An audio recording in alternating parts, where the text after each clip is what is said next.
What's up, y'all? This your boy July. This your boy July Sports Talk. Brian mentioned you. This your boy July.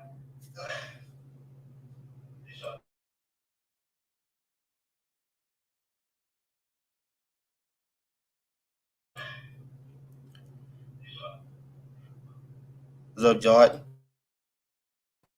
Top of the morning. Top of the morning. Hold it down right quick. I gotta do something. Take care of it. Take care of it. Morning, everybody tuning in. Jordan or JJ here. If you're not affiliated or aware of our platform, it is a Sports Debaters Network podcast. That's on Facebook, also on YouTube. We have producers, we have moderators, the whole nine.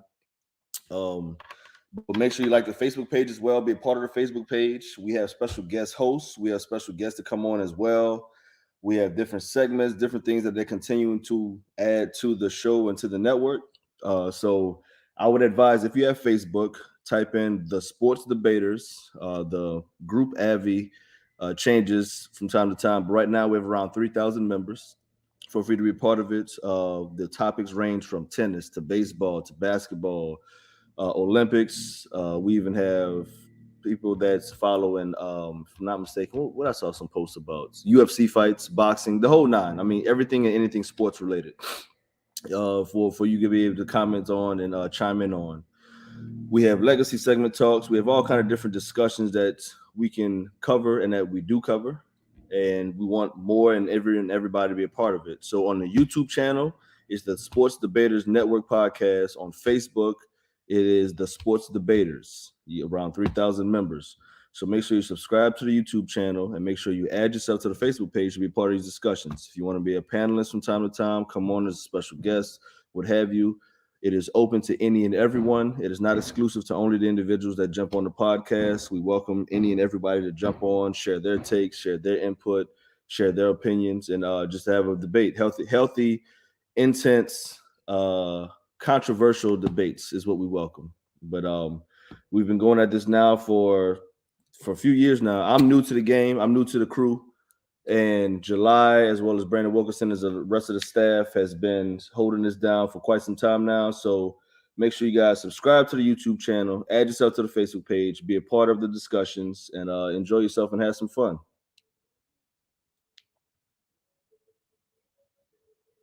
You are muted if you're trying to talk. Yeah, my bad. Had to go send a couple of messages. But yeah, shout out to Jordan, JJ. Call him whatever y'all want to call him, Jordan or JJ, whatever he prefer.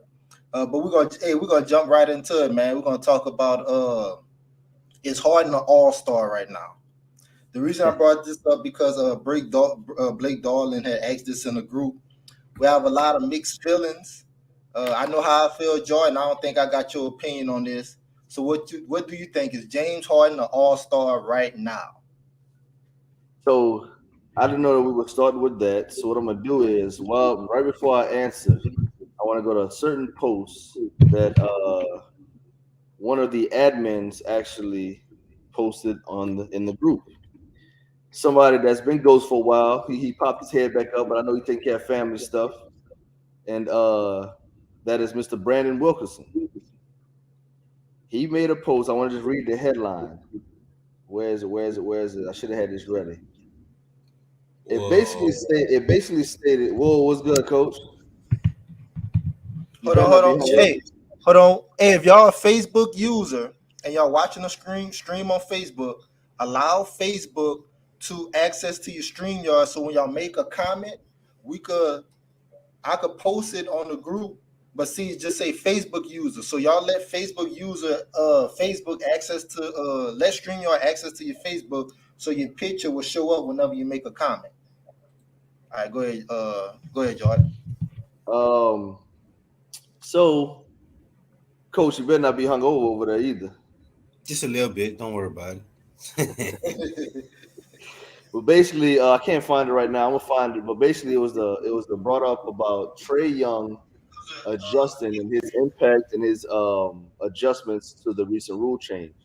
And both of y'all gave me hell because I was not letting James Harden off the leash for his This is current my bad. adjustments right now. Is he an all-star right now? The guard position is always hard to be able to obtain, especially in the West. CP3 obviously is making another name for himself as He far in as the all. East. But he in the He in East, my brother. Oh, my bad. The East. That's right. That's right. But in the East, you still have Lamelo. That's an emergence in guards as well as making a name for himself. Surprisingly, I don't know if y'all been watching or paying attention. Darius Garland is making a name for himself as far as an All Star. So he's definitely still producing. He's definitely still giving value. But I guess from the James Harden of old and of past that we all are accustomed to, of putting astronomical numbers up, and as well as his style of play and gameplay, he's kind of taking a step back. Not to mention you got DeMar DeRozan and not DeMar DeRozan, Levine, and depending on if they're gonna put DeRozan at the two guard or the three, even though he plays the three in the games, is where you're gonna have your positions as far as All Star.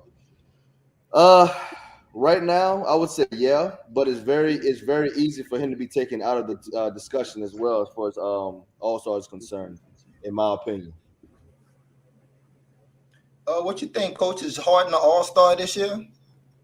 Oh man, my boy Jordan is so wrong, and at every turn we go.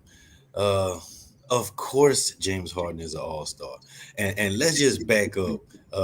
This is what I'm here for. I came to address the whole Trey Young is adjusting better and all of that, and it's hard to get your point across through text. This is the first time we're not going to count the OKC James Harden because we know he was a six man coming off the bench. That team was clearly for KD and Westbrook. This is the first time in James Harden's career that one, the team does not revolve around him. Two, the offense doesn't revolve around him. Three, he's not asked to be the main scorer. Four, he's not allowed to dribble the basketball till there's no air left in it. All of those things combined, right? James Harden for the first time in his post OKC stint is not the best player on his basketball team. Uh, what he said was, and if you watch the interview, James Harden took the onus upon himself. I have to be a better teammate. That's why I came at you, Jordan. Is how are you mad at a guy that's asking that say that he wants to be a better teammate? How can you disparage him by saying don't compare him to Wade ever again? Because he's saying I'm looking for ways to be a better teammate. This is the first time he was asked to ever play true point guard and be an actual facilitator and playmaker. We know that James Harden has led the league in assists before, but we also know that a lot of those assists came off of pick and roll, pick and roll, pick and roll. I'm double team. Let me kick it to a guy. We all know that a lot of his assists were desperation assists, and I hate to say it like that. Even though he's an underrated passer, I've always said that he's an underrated passer. But we know a lot of his assists came in as those I'm double team, triple team. Let me get it to somebody. Let me get it out my hands. This is the first time he was asked to facilitate an offense and be the number one, be a point guard, a true point guard. You said he did it last year. If you go back and look, James Harden and Kevin Durant and Kyrie Irving only played 8% of their games together, all right, because of various injuries and days off and whatnot. James Harden as a point guard and Kevin Durant on the floor together played a grand total of 202 basketball minutes. That's the equivalent of to 13 games. All right. So he did not fulfill that role on last year. He's trying to find a way to be, like in his own words, to be a full-time facilitator, as well as being a secondary scorer, and as well as finding a way to pick and choose when to insert himself offensively and to be that timely scorer. Again, that's a lot to ask a guy that has been doing it his own way for damn near 10 years. All right. This is the first time he hasn't had an offense that's totally catered to his skill set. So again, he has to pick and choose and find his ways to be a facilitator. All right. So again, let's not act like James Harden for some reason his numbers wasn't gonna drop off. And I just had his numbers right here. Right now, James Harden is still he's labeled a two guard this year. You know, so with the addition of Patty Mills, they labeled him a two this year. He's still second in the league, sixth in the league in scoring from the two guard position. He's 21 a game, 9 assists, 8 rebounds. But everybody talk about, stats don't tell the truth. One of my favorite stats for a basketball player is PER. It takes away all those shots with 3 seconds left on the clock when you shoot half-second mid-court threes. It takes away all those snowbird layups. It actually just looks at how do you impact your team when you're on the court as opposed to when you're not on the court. And he's second in the East in PR among guards. So that lets me know, one, he's valuable to his team. That means, secondly, he's actually a key cog in making the Nets go. As far as when I'm on the team, you can see the differential when he's not on the court as opposed to when he's on the court. You see the assist differential when he's off the court as opposed when he's on the court. So he's still a valuable member of that basketball team. Again, 21 points, 9 assists, 8 rebounds as a point guard, facilitator, and second scorer. James Harden is still playing good basketball. Again, he has been making a living at the free throw line, so he has to adjust to that. The NBA has sent out a mandate that hand checking now won't be as fervently called, and he has to adjust to that. But to say that he's not getting it done, that's just a fallacy. He's still one of the top 15 players in the NBA. He can still give you 30 at any given time, but he's still trying to find his role. And I will never disparage a man for trying to get better and become a better teammate. I'm not accepting a portion of that, bro, because you don't have to accept facts. It's cool. It's not, because if this was Curry would be dragged through the mud, and there's nobody. Oh my God! Why are we comparing? Hold on. We're not going to start that. We're not going to start the comparisons, man. We're not going to do that. Listen, I'll let you get your rocks off. If this was Curry, if this was Dame, everybody else, just listen. I'm giving an example. Let me finish, brother. I'll let you get your rocks off. I'll let you finish your point. I ain't let you get a rub. Thank you, Stephen A. All right, Max. Anyway, like I was, I'll take Max. who just got fired? Get out of here, no bullshit. And your ratings just went down. So, the bag is secured, though. What I'm saying? Oh, Max still got the bag too. I'm still working. What I'm saying is that I'm not sitting here trying to hit on Harden. I'm going to be very clear. Harden is a good player, and Harden is still a valuable player. But I noticed is that with certain players, it's just like the same thing with Brown as well. Certain players get certain things said about them in certain ways that they're pushed that others don't. When Westbrook and CP was over there, it was both of their fault. When Howard was over there, it was their fault. When he's looking at the rest of the team, it's like, oh, I don't have the moving parts that I need to actively work or do what I need to or produce the way that I need to or want to. So now that we have a team of a lot of household names, we have a team of a prolific scorer that what he's been looking for in Westbrook and CP. He's looking for another quote-unquote superstar or another tandem or 1-2 punch. Now all of a sudden he has to figure it out or adjust. Shaq said it best. Like, you've been in the league this long as well, and really nobody really is over there. All just step back up and get into his regular gameplay and kind of like into his swing of things. But at the same time, everybody knows the 1-2 punch is really KD and Harden. So I get it. I want to be very clear. I understand it, and I respect what he's trying to do as far as facilitating, getting to the flow and the smooth. I get that. But at the same time, for the years that y'all been trying to drag people, let's not forget that Houston was the place that that Melo's career almost died. That they tried to really drag him through the mud because they wanted Melo to come off the bench, score 30, get 10 rebounds, and go sit back down and just sit in the corner. So that's what I'm saying as far as I'm not really catering to 100% of that. I respect and understand it, and I value those stats. I want to be clear. But at the same time, I feel like what he's been looking for this entire time is what this Nets team offers right now. And that he's not producing to where I feel he should, what he has been in the past, based on, like, if you go to old tapes, Cash was literally guarding him. They didn't know how to guard him because if their hands were behind his back, because if they touch him, it's a foul. If they blew on him, it was a foul. And he was using that to his advantage. Now, granted, his bag is still deep. I'm not taking nothing from him offensively. But at the same time, the defense didn't know what to do. Like they said, like, I don't know what to do or how to play him because every time we get around him, it's a foul. So what I'm saying is to all of that is that he's still valuable. He's still an all-star player. He's still a high caliber player. But right now with Trey, LaMelo, Drew Holiday, Bill, even Garland, I don't know how much we've been watching Garland since Sexton went down. I would even say Lonzo, cat that you don't like. Man, come on, stop. I would even say Lonzo. So those are all going to be, and records, of course, are going to be a factor into the judging and the voting. Even though I forgot who it was, Chris. I'm gonna shout out Chris. Chris said that when DeRozan goes down, Lonzo's going to disappear. I distinctly remember that, and it's very interesting to me. Once again, like I said, certain cats that get certain titles and certain narratives.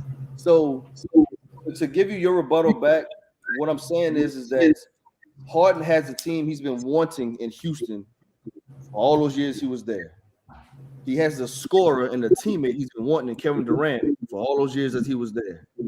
All of a sudden, it's like, oh, hey, I have to adjust. Yes, we do. I understand. I respect that. I'm not going to take that from you. You do have to adjust. And every year and every team, when you retool, you have to re-gel. But to me, it's like he's literally taking a step back, not just from KD, just in general for his style of play and his aggressive play as well. I understand that he wants to get the floor to teammates and everybody involved, but those times that he was when KD and Kyrie was out last year, and even the times that Kyrie wasn't there and there's still him and KD, Harden went crazy. Like Harden went crazy. I know that all three of them only played a total of 13 games, but more so KD and Harden played a lot of those games together though. Without 202 total minutes together. I know with those KD three. And Harden. No, KD and Harden. I literally listed up this stat that I saw. The stat that I saw, it said KD, Kyrie, and Harden. Man, no, KD and Harden, they only played a total of 26 games into trying together. Without Kyrie, KD and James Harden played a game total of 202 game minutes together. You got to remember, KD missed a bunch of games. Harden missed a bunch of games. Harden missed the last 20 games of the season. Yeah, and Kyrie as well. So let me ask this question, George. Go ahead. Let me ask this question, George. So you don't think Harden is performing as well as he can in the role that he's in? He could perform better? No, he can definitely perform better. As far as what area? As far as what area are you looking for him to perform better in? 9 assists, 8 rebounds. I mean, well, hold on, time out, because I was told that a triple double. I was told Westbrook stat pads that, so I don't want to hear the 9 assists, 8 rebounds. Hold on. Again, can I rebuttal right quick? By casting the group, and as well as the fans, once again, we said that Kyrie stats. I mean, not Kyrie Westbrook stats pad. So I want to make sure I rebuttal that. Can I just rebuttal right quick?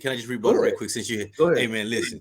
When your teammates have been told, hey, y'all block out to let Westbrook get the rebound, that is stat padding, my guy. Those are two different things. We're not talking about a guy just going in and getting rebounds. There is numerous videos on the internet that shows that OKC teammates were blocking out everybody to allow Westbrook. And the thought process wasn't bad. Let my guard get the rebound so he could push the ball up the field. The thought process wasn't bad. But let's not act like that wasn't part of their team dynamic.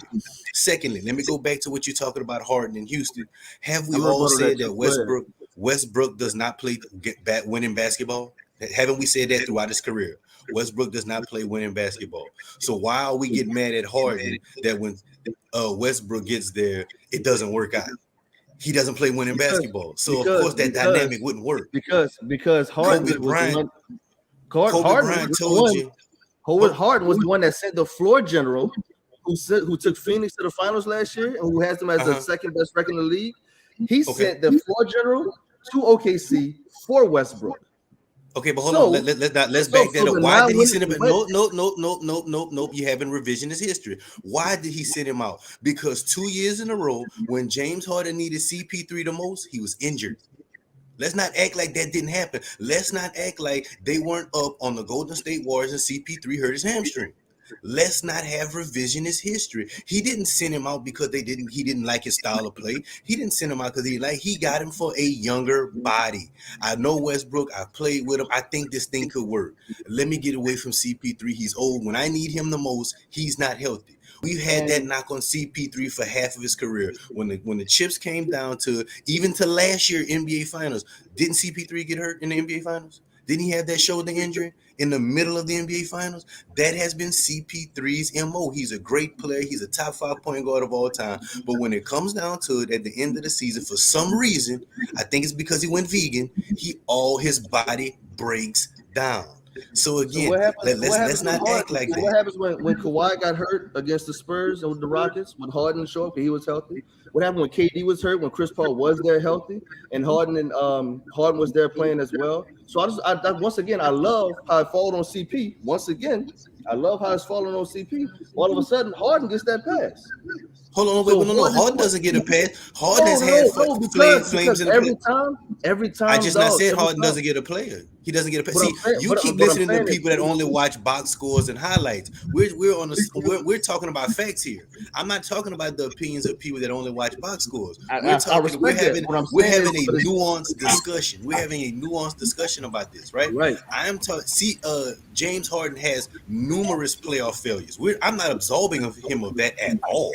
He has had numerous playoff But you failures, hear about all right? CPs, but you hear about CP more than his failure. That's the only thing that I'm saying. Hey, you know why? You know why? Because CP3 has had better teams than James Harden. Let's be honest about that now. CP3 had an MVP candidate in Blake Griffin when he finished top 3 in the NBA. Remember when they had Lob City? He had DeAndre Jordan. He had Lou Williams coming off the bench. He had the better team. Let's not get it twisted. Playoffs, we all know that in the playoffs it's a half-court game. It's not a better game. Better team than who? Than James Harden. Hold on, bro. Team was never better than OKC. Before you jump in, before you jump in. Correct me if I'm wrong. Playoffs, what you know, coach, turns into a half-court game, right? Correct. And if you distinctly remember those playoff Clipper games, once again, and this is what I love. This is what I love with this discussion. All of that fell on CP. Everything in Los Angeles fell on CP. But when Blake Griffin didn't show up in the half court, when DeAndre Jordan, who CP made an all-star from Lob City and getting him his notoriety, when he didn't show up, when Reddick got stopped, when Jamal Crawford, with Lou Williams, when that entire roster got stopped and CP was the only one still producing, it still fell on CP. So it happened one time. Hold on. But once again, we brought up Blake Griffin, but what happened with Blake Griffin after he left Los Angeles? Hey, listen, I agree with you, but what about them other 4 years? That one time where CP3 averaged 35 and 9 assists and all that. What about them other 4 years when it fell on CP3? So, you know basketball, bro, and we're gonna get back to Westbrook and the whole discussion with Harden and everything. You know basketball, bro.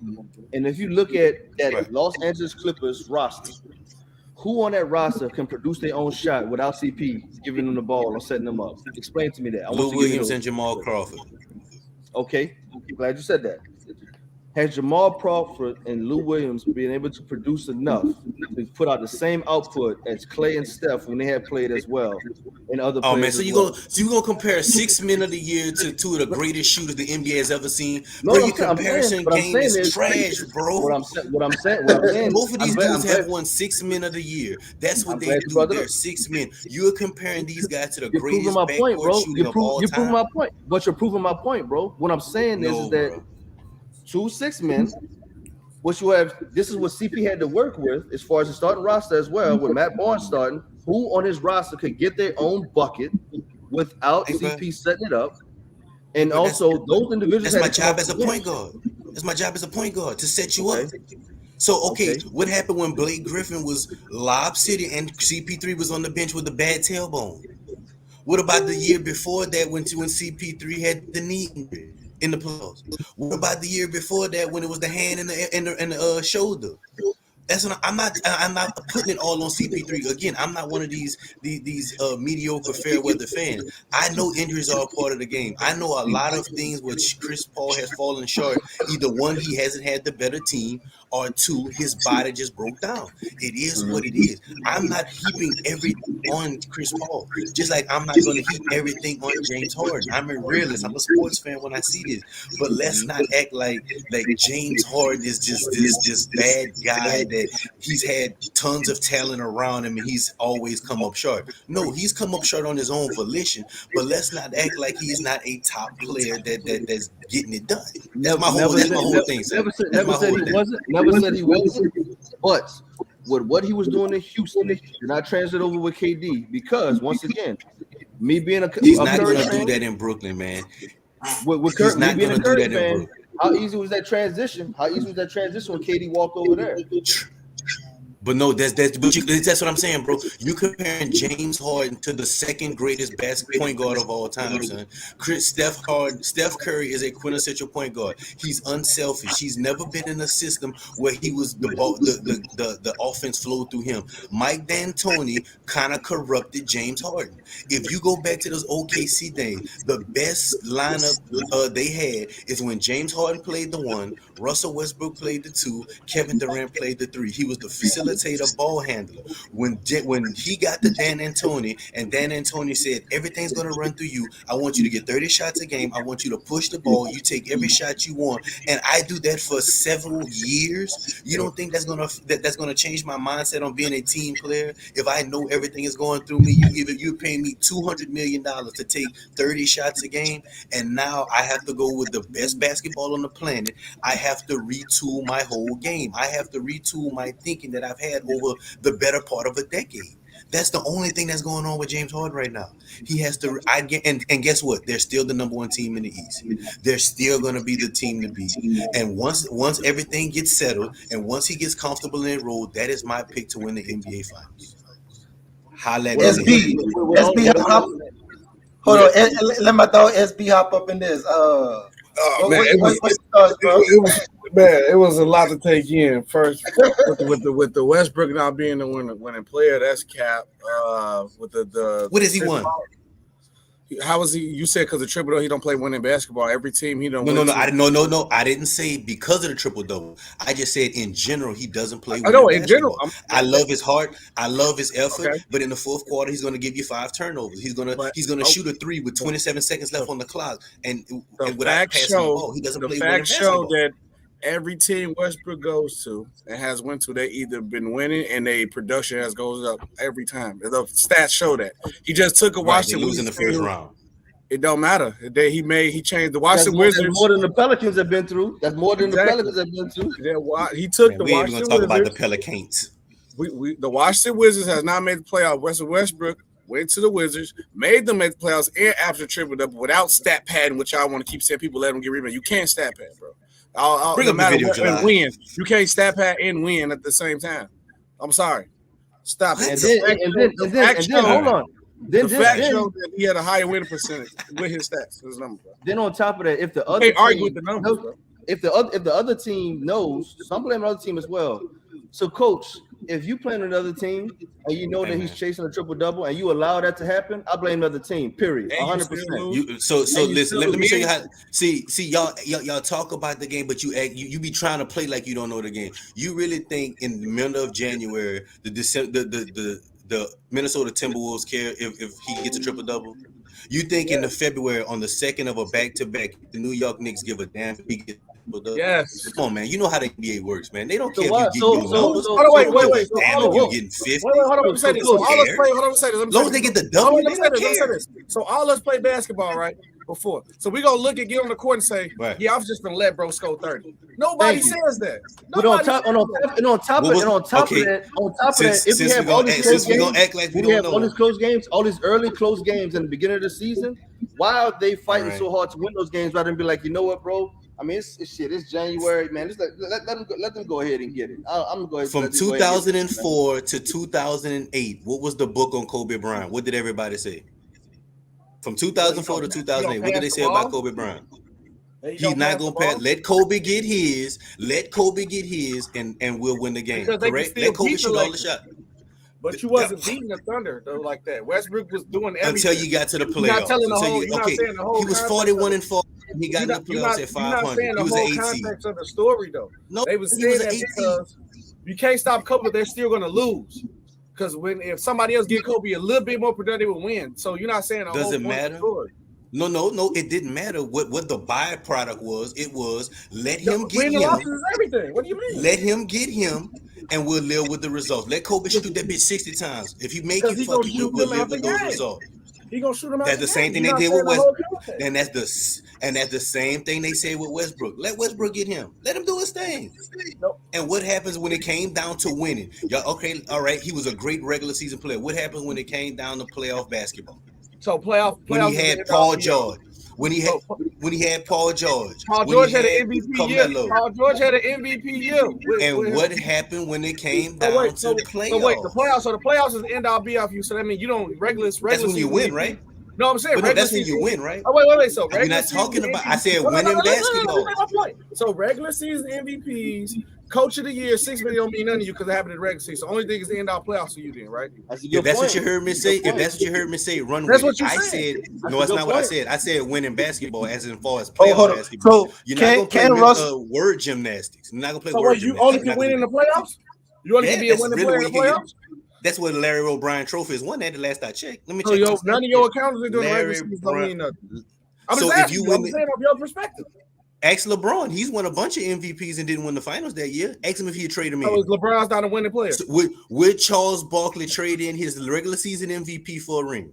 No. Man, get the fuck out of here. You crazy if you believe that. He said that on national television. He would trade in his MVP trophy for a championship ring right now twice on Sunday. I guarantee Karl Malone would say the same thing. You can have my most valuable player if I can get a ring, a world championship. Real basketball players would say that every time. Give me the ring instead of the individual accomplishment.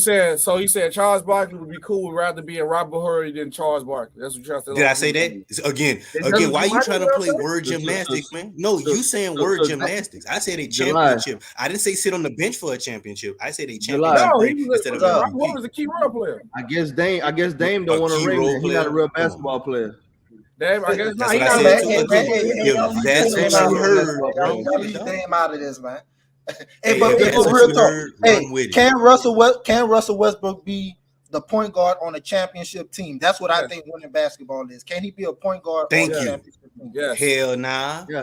Yes. Hell. Why he hasn't done it then? Why he hasn't done it? A lot of players ain't won. Dame Lillard, the top 75 player, he ain't got a ring. What's your point? Man, all right. Here we go. So hey, they want to dance around the top. Since we're talking about Dame Lillard, can Russell Westbrook? Can the Lakers get it together and can they be a championship team? Yes. No. Absolutely. Because you said the Lakers are 100% done. You crazy. Absolutely. Okay. Holla at me. Who want to put some money on it? That's all I want to say. I got my cash. I got to put money on it. I ain't a Lakers fan. And see, that's the thing. I'm a Lakers fan. I get the NBA League pass to watch the Lakers. But SB, July, Coach, you know what's funny? How all this, once again, these narratives, it falls on Westbrook. But Coach Vogel had Rondo, Bron, and Westbrook with Kent Bazemore on the floor and AD at one point in time. So you tell me and explain to me how we have 3 facilitators right there at that point in time on the floor at the same time, how some of these starting lineups make sense, how some of these rotations have made sense. So, but once again, same thing with CP, everything. I don't care what happens with the Lakers, it falls on Westbrook. And that's what I'm saying. AD fault. It's really AD fault right now. That's what I'm about to get to. SB, that's what I was about to get to, because a lot of these games, I forgot what game that was I was watching. Westbrook's play. Yeah, take that hat off, my brother. Westbrook's play. It's really AD fault right now. Westbrook's play, his aggressiveness, and his intent to want to win. I forgot what game that was, and I'm mad I can't think about it. He literally by himself brought him back in the third quarter. Now, they ultimately lost the game, but AD was on the floor at that point in time, going through the motions. I just saw a meme the other day that showed a dude with a stick poking at AD saying, "Are you going to do something? Like, what's going on?" So we got a 37-year-old Bron that's still coming out doing what he can, whatever the case is. But once again, fact relies on Westbrook. The game they played the Bulls, Vucevic was not in the game. They had Lonzo Ball on Anthony Davis, and this boy was taking jump shots. They had literally DeMar DeRozan on him. He was taking a jump shot. So it doesn't fall solely on Westbrook. That's what I'm saying. But that's what you heard me say. But once again, by the narratives, by the media outlets, by the headlines, and by the comments from the fans, Westbrook don't play winning basketball. Westbrook can't. I'm sorry, bro. I thought we was having a sports debate amongst Great pull of July. Great pull of July.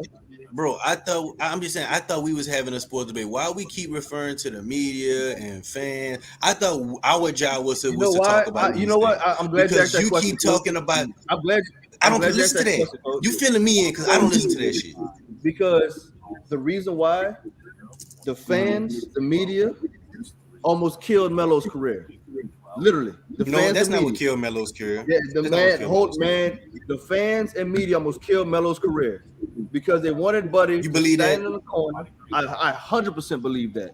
130%. Or was it Melo's pride? Or was it Melo's No, pride? it was 130% the fans and media because So then, you know why? then why last year Melo said the reason I'm still in the NBA because I had a long talk with myself and I had to change my role. We understand He didn't say that. he had to change it. We He understand came he had out the bench in Houston though. We understand he But had to he change had to- it. no, I'm But just saying what I'm he saying, had to change. what I'm saying is they expected listening. him to come off the bench and bring up 40 and 15, some astronomical numbers. He set out for those years until Portland literally gave a resurgence to his career, and Lakers got him now. In my opinion, I agree. this is completely off subject. I feel like Bron shouldn't have got that boy when he got that bubble championship. Melo would have his ring by now. Still don't understand why he I didn't. agree. Whole other conversation. July, none of that on camera. What I'm saying is, Come on, man, it's a family show. What I'm saying is, in general, man, I feel like if you look at it, if you think about it enough, of course there's headlines, of course there's hot takes, of course there's clickbait, of course there's drama. When you listen to it and you think about it, when First Take they bring it on because oh man, y'all saw what happened with this and that. If July posted and then Coach disagrees with it, but then SB and Jordan agrees with it, it creates that conversation and it may help you make you think differently now. So even though I get where you're coming from, that you don't listen to fans, you don't listen to media, whatever the case is, you have a lot of cats. Dame came out and said it. You got a lot of ESPN box score watchers, and they don't know the game. Exactly. They don't know the game. So what I'm saying is, but Coach, think about it, bro. If you have a select few cats that actually know the game, but you have hundreds of thousands who are louder than those cats that know the game, that's going to believe in that, and then they're going to have the cats that's on Twitter, that's whatever goes viral. Of course, the teams look into all that. They let that play into their thought process and how they're moving shit as well. Now, Zion, I feel where you. I'm gonna let you go after this last thing. I'm gonna let you go after this last comment. Zion said New Orleans is where he wants to be, and he loves New Orleans. All of a sudden, you're starting to hear reports that his family's uncomfortable. His family's not satisfied. His family is dissatisfied with how things are running in New Orleans. But a few years ago, Zion said it's the perfect city, small market. He loves it, this and that. But once again, he's hurt, he's this and that. Fans say, oh man, trade him. He out of shape. He don't care, this and that. And all of a sudden, he's dissatisfied. That's the only thing I wanted to end by saying, I understand where you're coming from, that you may not listen to it and you don't pay attention to it, but it does play a very vital factor and role in a lot of these players' careers. That's what I wanted to say. No, again, Can you blame him? I'm not doubting that. But let's keep it real. What was Zion supposed to say on draft night? Man, I hate it here. Fuck all that. I want to be somewhere else. He never wanted to go to New Orleans, man. Let's keep it real. But he can't come out and say it. He has to let it come out as reports. Same thing with Anthony Davis. Anthony Davis never said, hey, I want to go to LA. No, he let his agent do the talking for him. That's how the game is played. I can't make myself look bad amongst the fans in a city that I gotta live in. I just have to let media reports and people close to the situation say that he's unhappy. But I understand what you're saying, my brother. But I just don't listen to the shit. Which is cool though, because like I said, sometimes the media takes corrupts people, like what your Westbrook take. That's kind of, I don't know. You say you don't watch it, but that's kind of corrupt. And then even though with the point, because another thing I came in for. You said that the Clippers team was better than every team that James Harden played on, so that Clippers team was better than OKC with KD, Russ, and no. I said when he was the leader of a team. I don't count the OKC when he was the sixth man coming off the bench. They was better when they had James Harden and Dwight, or there was James Harden and Chris Paul. Yeah, I think the Rockets with Chris Paul and Harden better than the Clippers with Chris Paul. Nah, because Chris Paul was a top 5 point guard, and Blake Griffin finished third in the MVP that year. They had legit 3 All-Stars on that team and 2 All-NBA performers. The Rockets made the Western Conference Finals, I believe, with Chris Paul. And they was a game away from making it to the finals. Chris Paul didn't get hurt. The Clippers was never close with Chris Paul. That doesn't mean your team was better. The Clippers lost to the Spurs, and they lost to a Rockets team that James Harden wasn't even playing on. He was on the bench. Lost to Josh Smith. So how can I put a team over there and you lost to Josh Smith, who was out the league rather than no? Where was Chris Paul doing that series, if you recall? Probably was hurt. Wasn't he on the bench? Exactly my point. He was on the bench with a bad knee. I'm at the end of the day, I'm taking that Rockets team. The Rockets team was better. I think everybody. So hold on. So that Rockets team that played the Clippers in the Western Conference Finals when the Rockets came back from 3-1, Dwight was injured that series, right? Yep. Yes. So they were still better than the Clippers. Yep. When James Dwight was Harden beat him by himself, pretty much. So how that team gonna be better than the Rockets team with Chris Paul? I'm taking them. Well, Chris Paul was on the bench. I mean, you just said he was on the bench with a knee injury. So, but he played every game with the Rockets. I'll take the two. Chris Paul and Harden is a better duo than Chris Paul and Blake Griffin. Period. I don't agree with that. There's no debating that. There's no debating that. There is debating that. There literally is a debate. No, it's not. Blake Griffin was never that guy. He was just a highlight reel. Thank you. So he just finished third in the MVP. He was just 25-12 for no reason. Tell me. Okay, he made the All-Star game his rookie year. Why did he make the All-Star game? Was it because it was his highlights? He was only 22-8. I'm just saying. I mean, how many rookies come in the league 22-8? In the Western Conference? Yeah, 22-8. Coach, let me ask you a question. He wasn't gonna make the All-Star. Why didn't his production transfer over to Detroit? Okay, he was his an knees were shot. And I think his first year in Detroit. He was an All-Star his first year in Detroit. His knees are just shot now. Is the East? Was he an All-Star his first year in Detroit? If I'm not mistaken, he was I don't know. First, I could be wrong. It could be second year. His body he was definitely an All-Star in Detroit. Man, did he get Detroit to the playoffs? He got Detroit to the playoffs 1 year too. They got swept. Who they got swept by? Coach Detroit. They got swept by. Was it Cleveland? Was he hurt that series? Yeah, he was probably. He made the All-Star second year in Detroit. Second year. Yep. Listen, hey, bro, let's not poo-poo on Blake Griffin. But again, how many big men affect the game today? Let's not say he led him to the playoff. We all know this is a guard-driven big man league. just How won many MVP? big men? What are you talking about? A big man just won MVP. How does a big man affect you really gonna call him a true big man? Yes, he's the point guard of that team, just like LeBron is the point guard of his team, just like he's the point guard of the team. What are you talking about? Coach, you gonna stop this today? Hey, bro, y'all. So because he's 7 foot tall, he's automatically not a point guard. So is LeBron a point guard? No, hold on. Wait, no. Who finished second? Who finished second in the MVP race last year? Is LeBron the point guard of the Lakers? Embiid. Nobody want to answer that question. Who finished second in the MVP race last year? I can tell you now, I'm not answering that shit. Hell no. LeBron not a point guard? Yes, LeBron. All right. He's not the point guard. All right, bro. Then we can't have that conversation. Then we can't have. Hey, but if Joel Embiid more of a big man, he probably would have won MVP if he didn't get hurt. Joel Embiid. We're not going. Yeah. And so my comment was a big man. You're not gonna say he led his team to the playoff because we know it's a little man's game. Y'all use the one exception and try to make that as the standard, right? Come on, man. Let's stick to the point, son. Your statement was. Let's repeat what your statement. Why you said big man does not affect the game like they're used to, and I said that's cap. A big man just won MVP. What does that have to do with my overall statement? Because how you gonna say a big man don't affect the game when one just won MVP? That doesn't make sense. Say the whole statement. Did I say it like it used to? You said big men don't affect the game like they used to. Okay, so is that not a true statement? Because there's one still in the game. Oh my God! All right, bro. It's multiple big men, and a big man change the game. You just said he's a center playing point guard. That's affecting the game. Nobody ever seen not a point guard. He just said he's not a point guard. He's not. You said explain why. You said he's not a point guard. You just he's not. He's a center. He just run the offense. Oh my God. Hey, bro, let me tell you the greatest thing a basketball coach ever told me. Positions were made for novices to follow the game. Just because you're the tallest person on the court, that doesn't mean you're the center. You can still facilitate the basketball. If you facilitate your offense 80% of the time, you're the point guard of your team. No matter if the letters by your name. So Draymond's a point guard. So Draymond should be a guard. He's a point forward. So why we call it point forward? No, Draymond should be a guard in the All-Star game. Here we go again. Like just because I get you. We are in the era of positionless basketball. But from the point, no, listen. But we're not going to deny the fact that he's the big on the team. You can just say he's a big. It's just the reason why we got positionless basketball because the players of today's era are so talented and can do multiple things. That's why they just say it's positionless, and you can do multiple different lines. But we not going to deny the fact and say Joker not a big. But he's still a big man on the big, bro. So we're gonna say that. So we're gonna sit here and say LeBron's not the point guard. We're gonna sit here and LeBron has a point guard in the league for 10 years. That's what we're gonna say.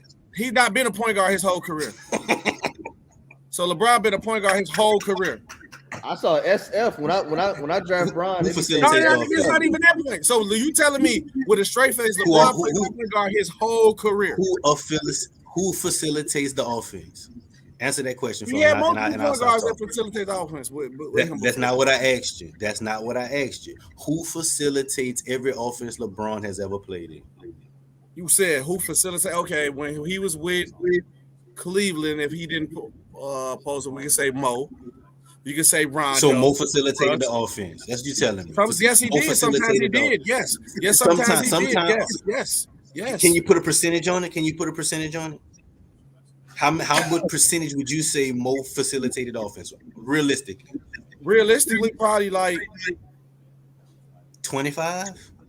Maybe 25, 30. So LeBron facilitated the offense 75% of the time. That's not a point guard, bro. Keep it G. What? It's not a point guard. Okay, but then how many times? Now watch this. I'm just saying. Hold on. Just answer the question for me. How many? I'm just asking. No. Okay. Yes. But how many? Yes. How many times LeBron get in position to score the ball? Though they put him in position to score too.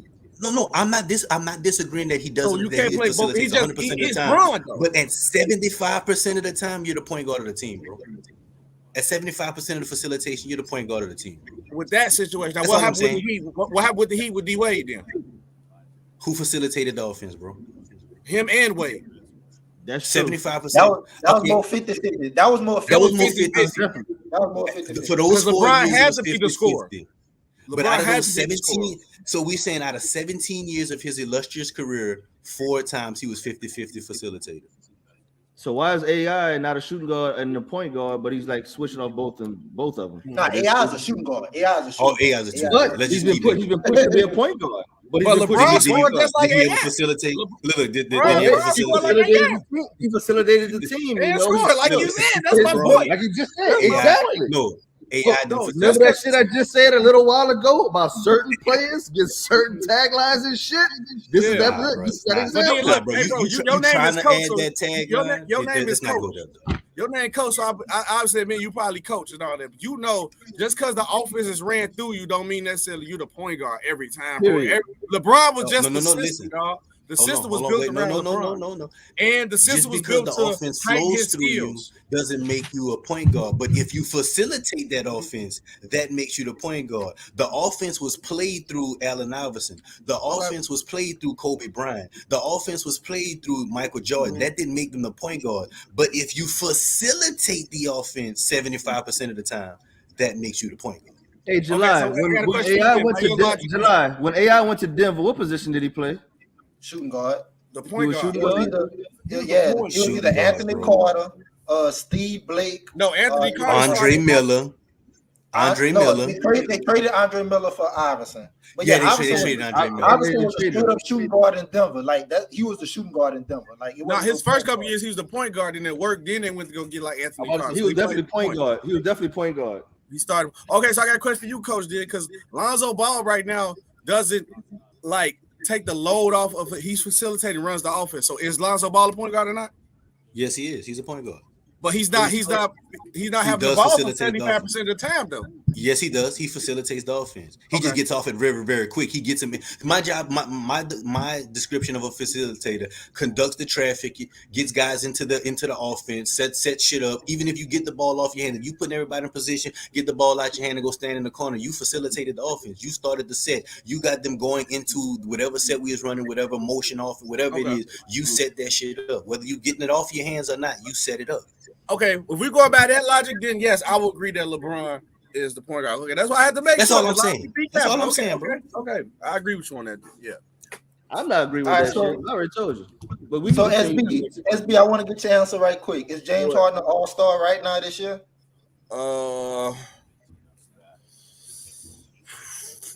He gonna. I mean, real talk. He gonna get in, but I put a couple people over. I think the Bulls should have 3 All-Stars this year. I know a lot of people don't like to say Lonzo numbers, but I'm like, beyond the stat sheet and Lonzo, beyond the stat sheet and Lonzo Ball defense, guarding the best defenders. Every game, you just clearly said he was guarding Anthony Davis, did a good job. Guarded Julius Randle, who's the best player on the Knicks, climbed him. Like, respectfully, just off his defense alone, he's one of the best defenders in the league, one of the best shooters in the league, and one of the best teams that came out of nowhere. I think the Bulls should have 3 All-Stars this year. That's is that not one of the conversation pieces that I said about D Wade with Harden that y'all got on my ass about, that I talked about playing both sides of the ball? We're gonna go on to the next position. Go ahead. No. You could. There's a difference between playing both Go sides, ahead. being a lead at both sides. Uh-huh. Lonzo has no offensive game to speak of. He's a streaky shooter at best. He's inconsistent That's cap. scorer, but he's a hell of a defender. No, that's not cap. Oh, bro. SB, He's shooting SB. 41% from the He's one of field. the best SB. shooters in the league right now. SB, you a Chicago fan? All You know right, what's something yeah. funny, bro? You want to hear something funny? So a cat told me, since DeRozan is in safety protocol right now, he commented in our group and said that Lonzo Ball is going to disappear. And he been having 20 every game. Exactly. So that's why I said, once again, certain cats, certain players. That's why I love this, bro. And that's why I brought it up with the last discussion, because we're in the era of point guards scoring 30 plus, so they expect every point guard to do that. Yep. So therefore, Hey, hold on. is trash. Since y'all talking about Jordan, you talking about you know what the media and everybody saying do. I think James Harden not playing defense. I think that's media hype. To be honest, that James Harden he's not a real good defender, but he's not a bad defender. He's actually a great post defender. So this is the problem, July. Go ahead. Harden was a great defender at OKC in his early years in Houston. It was just that when you build a track record of you playing bad defense and then now you trying to try, these people, he older now, he can't keep up, they're going to cook him now. But it's like he been building bad habits. Bad habits, they ain't just going to go away 1 year. Oh, I got a new jersey on, so I'm finna change my bad habits on defense. It don't work. No, Harden always been a good post defender. Like, Harden always been a good post defender. How many times Harden get put in the post like that, though? Not a lot. Yeah, so it's like, is it really worth being that good at post defense? But it's Harden somebody like Carmelo Anthony, where the best player would just go at him every night, though? Yeah, I mean they should. They don't. I remember LeBron said a couple of years, you could try to come at me if you want. like I'm a big Carmelo fan. I done seen teams put Carmelo in the pick and roll, play after play after play after play, because he's a bad defender. I don't get that same vibe with Harden. That game against the Bulls that shot that Lonzo won to seal it. If you look at the rotation that Harden could have ran out and contested that, he didn't. And that's what I'm talking about with a lot of that stuff. It's not just media hype, bro. It's me watching. So you said that happens. Like that happens. Like when no, it's not just that one possession. It's not that one possession. I'm talking about for me watching him just in general. The effort that he puts, the lack thereof. That's what I speak of. That's what I speak of. Okay, so you talk about that last game where he hit the shot. What about the 2 games before that where Lonzo was 3 of 10, 3 of 14, shooting 30%, 21%, and he was 8 points, 3 assists, 8.6 assists, and had a negative PER. But he's a consistent player, right? Yes. Let me get on that because we talked about this. I talked about this. I definitely got well. I'm just looking at the last 5 games. I just put up the last 5. So. Coach, while you're looking at all the negative, demeaning stats, please look at the other 2 as well with DeMar DeRozan and Zach LaVine. Are 2 of the top. Hold on. I just said he had 19 and 20. Hold on, brother. 2 of the top 3 leading scorers in the fourth quarter, who's also playing prolific basketball. So once again, if you're a pure point guard in the old school that you're going to go and try to get the rocks off and prove a point by just scoring, you have 2 prolific scorers that you facilitate the offense through, that you just said that what he does, right? And he still doesn't average more than 5 assists a game. So therefore, I can answer that too. That's easy. I'm about to say so that's because I watch the Bulls too. So what I'm saying is that just like you told me about with Harden, that you must not like him, whatever the case is, and this and that. Lonzo Ball is the only player in this NBA this season with 100 plus rebounds, 100 plus assists, 40 plus steals, and 20 plus blocks. So why isn't that being brought up on the PER rate and everything else we look at us right now? So that's what I'm saying is this is what's brought up. This is not me looking this up. So what I'm saying is that we can always manipulate. We can always manipulate the stats if we want to get to that as well, to how we want to look at it and how we want to view it. But let's not sit here and act like Lonzo Ball is like a Earl Watson, even though he wasn't that bad. Or somebody. Is Lonzo Ball better than James Harden? Of course not, man. We don't need to answer that. Okay. Hold on. I'm glad you said of course not. Why isn't he better than James? You talk about an MVP candidate, bro. You should stop it. No, I'm saying we talking about. You talking about this year? No, I'm talking about this year. This year is Lonzo better than James Harden this No, year? because he's a third, fourth option. Yeah. So if Lonzo Ball was a second option, he'll be better than James Harden. He'll be putting up the numbers we just seen these last couple games every game. No, if Lonzo Ball was a second option, would he be better than James Harden? At the point, I better say, would he be better? No. Would he be playing better? Yes. He gonna be better. Oh man, come on. So man, stop y'all that would cat. choose Lonzo Ball as a second option over James Harden? No, of course not. No. That's all. Matter of fact, It depends on my team situation. It depends on who my team. Get the fuck out of here, man. You would not. It is no lifetime you would pick Lonzo Ball over James Harden. Not this life, next life, okay, or so now, the next. If You can have whatever lineup you want. So if I got KD, and let me give you another who ball heavy. Say if like I had KD and Dame, why would I take James? I don't need James Harden. What I need James Harden unless somebody else that need dribble the ball. Like I said, it depends on your situation. Because then I'd rather take a Lonzo Ball who gonna play defense, shoot open threes, and guard the best player. Game tries, yeah. Because once again, who would you rather shoot an open three, James Harden or Lonzo Ball? Who would you rather shoot? Lonzo Ball, of course. If we walking into the park right now to go, I'm taking James Harden, of course. But if you talk about open catch and shoot threes, I'm taking Lonzo Ball. Lonzo Ball. I'm taking Kyle Korver over James Harden. Bro, Lonzo Ball was shooting a higher percentage than Steph Curry at the point in time this year. So you saying you would take Steph Curry, you would take Lonzo over Steph Curry is what you're saying? No, come on, man. Come on. Well, they got but you're saying they got a high percentage. That's your whole argument. Your argument is shooting a high percentage. Ball is shooting better than James Harden right now. Coach, what's that comment you said a little while ago about we're gonna take this one, we're gonna take this one what did he say? SB, what did he just say? He said we're gonna take this one anomaly or this one stat and make that over encompassing of everything. Didn't you just say that not long ago? Only thing I just used your bad ass comparisons. Oh, but then you just say that not long ago. I'm using your logic. Your bad ass comparison is Lonzo is shooting better than Steph Curry. Let me say this. You take Lonzo over James Harden. You said because you're shooting a better percentage. Let me say this for the podcast. Hold on, wait. Let me say this for the podcast. Let me say this for the discussion. Let me say this for the convos.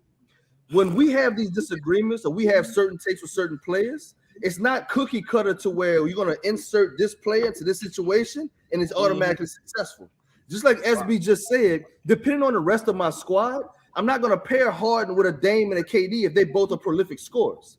I'm not going to put them together like that and just say that and then make it seem like, oh, Lonzo's better than Harden. That's why I put Harden on this team.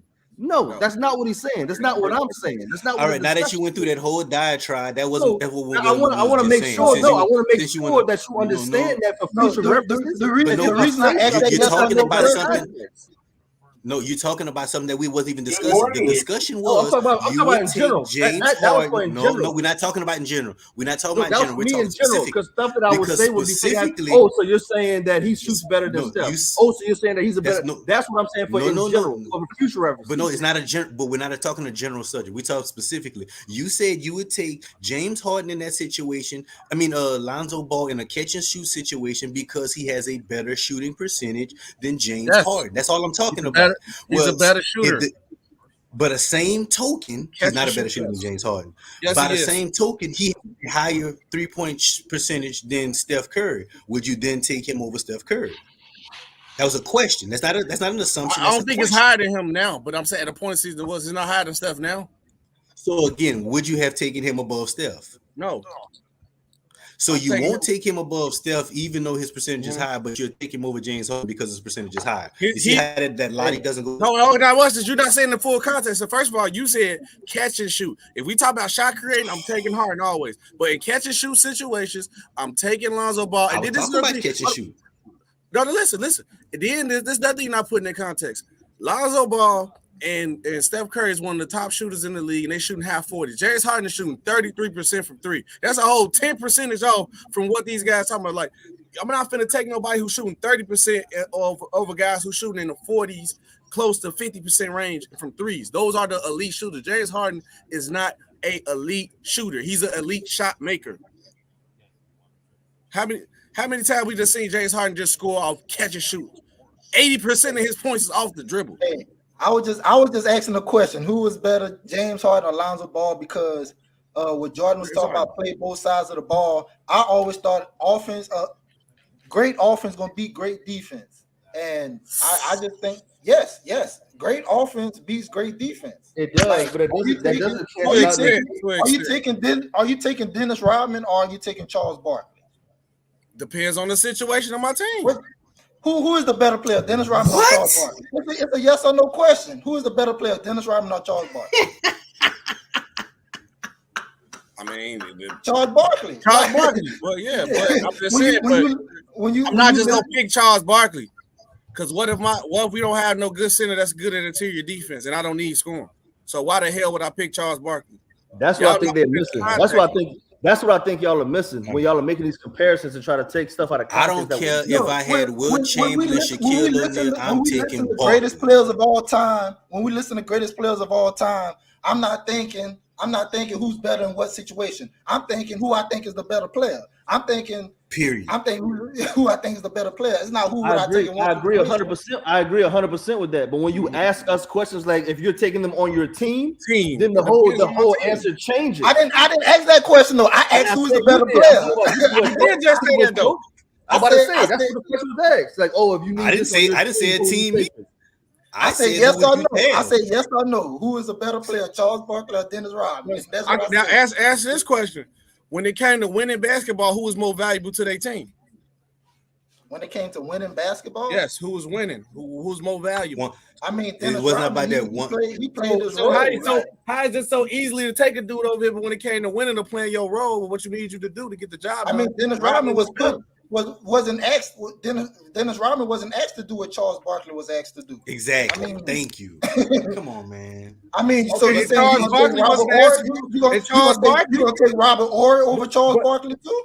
But Charles Barkley wasn't asked to do what Rodman had to do either. So you can say the same thing. Y'all got to put it in context. No, he was asked to do more. He was asked to do more than Dennis Rodman. Dennis Rodman was asked to play defense and rebound. Charles Barkley was asked to play defense, rebound, pass, facilitate, do all of that.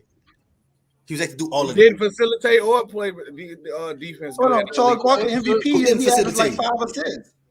Charles Barkley MVP. That's what I'm about to say. He did was asked Hold on. July. That same number of assists was just dragged for Lonzo for having that right now. So Lonzo a point guard. Lonzo is a point guard. Charles Barkley is a power forward. But once again, when that goalpost moves for some questions for others, I'm just making sure. Lonzo was a point guard. Charles Barkley is a power forward. Y'all just said the game positionless basketball a segment ago. What's going on? First of all, positionless basketball was they had positions in 1993. You just called Joker a point guard a second ago. I didn't say about a point guard. Hold on. Now y'all confusing my argument with Coach's argument. Nah, they just trying to make fake points now, saying, man. No, y'all making fake arguments and fake points to try not to take the L. No, you just trying to compare a power forward in 1992, a power forward in 92 to a point guard in 2020. That goalpost is tap dancing, my nigga. Straight up. Power forward to a point guard. So you literally it's crip walking and tap dancing. Every time we would say something, so you gonna try to so you're saying that you would take this. You better than that, son.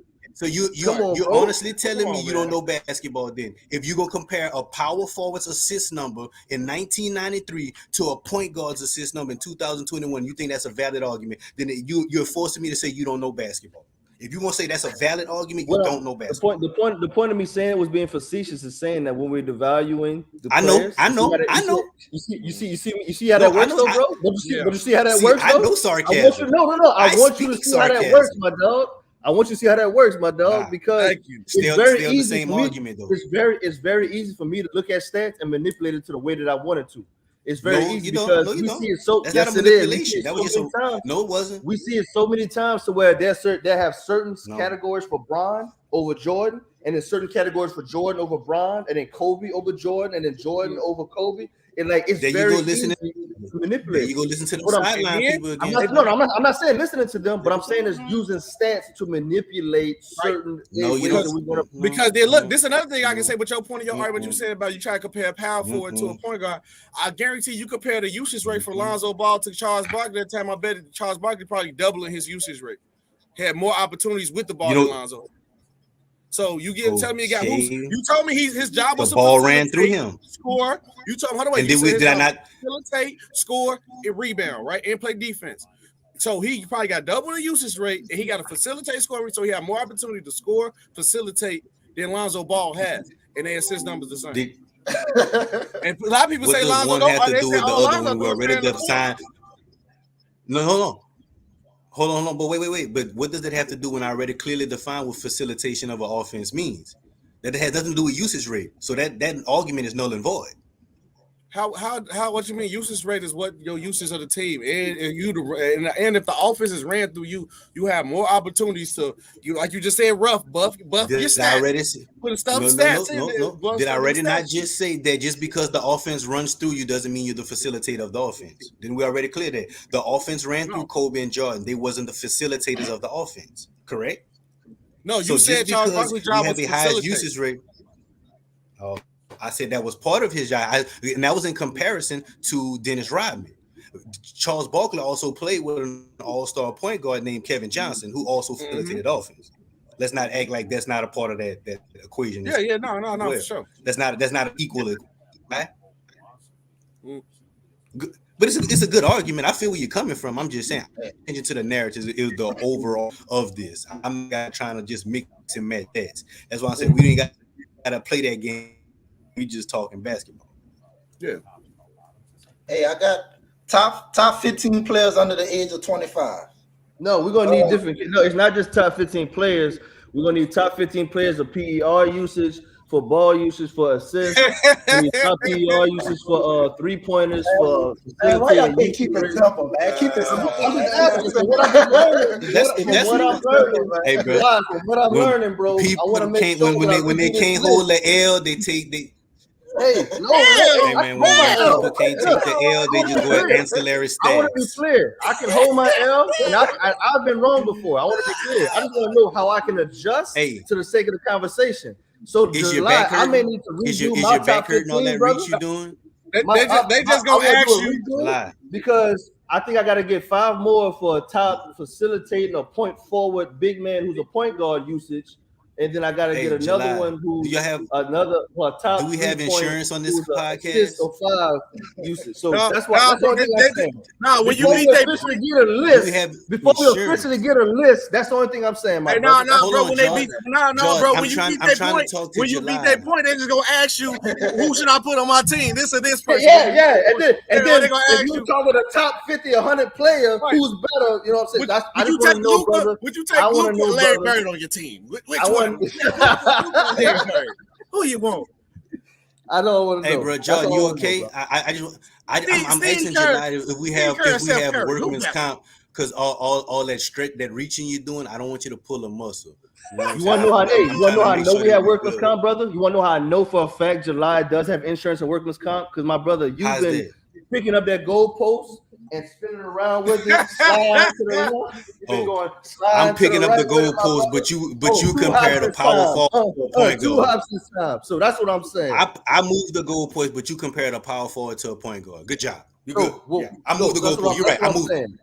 If I move the goalpost, you move the field. If I move the goalpost, you move the whole field. He only averaged 5 assists. That's what I was saying. That's all. But again, if I move the goalpost, you change sports. One question before we give. Now, are we counting at the age of 25, or it has to be under for sure? Under 25. Well, see, this list was put out last year. This list was put out last year by ESPN. I use the same names, but of course, some players still 25. I just did. So 15. It's 25 and under. Yeah, this was last year though. This was last year. I needed to know that because I left some cats off that was 25. But this don't feel bad. I had somebody that was 26. I only did 15. But this is the list I came up with. Okay, go ahead. At 15, I got Jared Allen at number 15. Okay. I got Sabonis number 14. I got Lonzo number 13. Brandon Ingram 12. DeAndre Ayton 11. DeAndre Fox 10.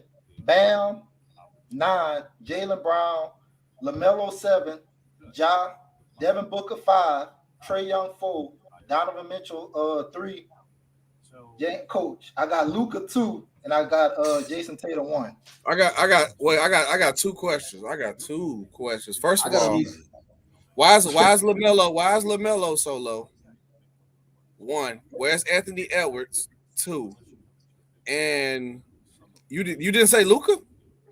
I said Luka 2. I said 2. I got Luka 2. I got Tatum 1.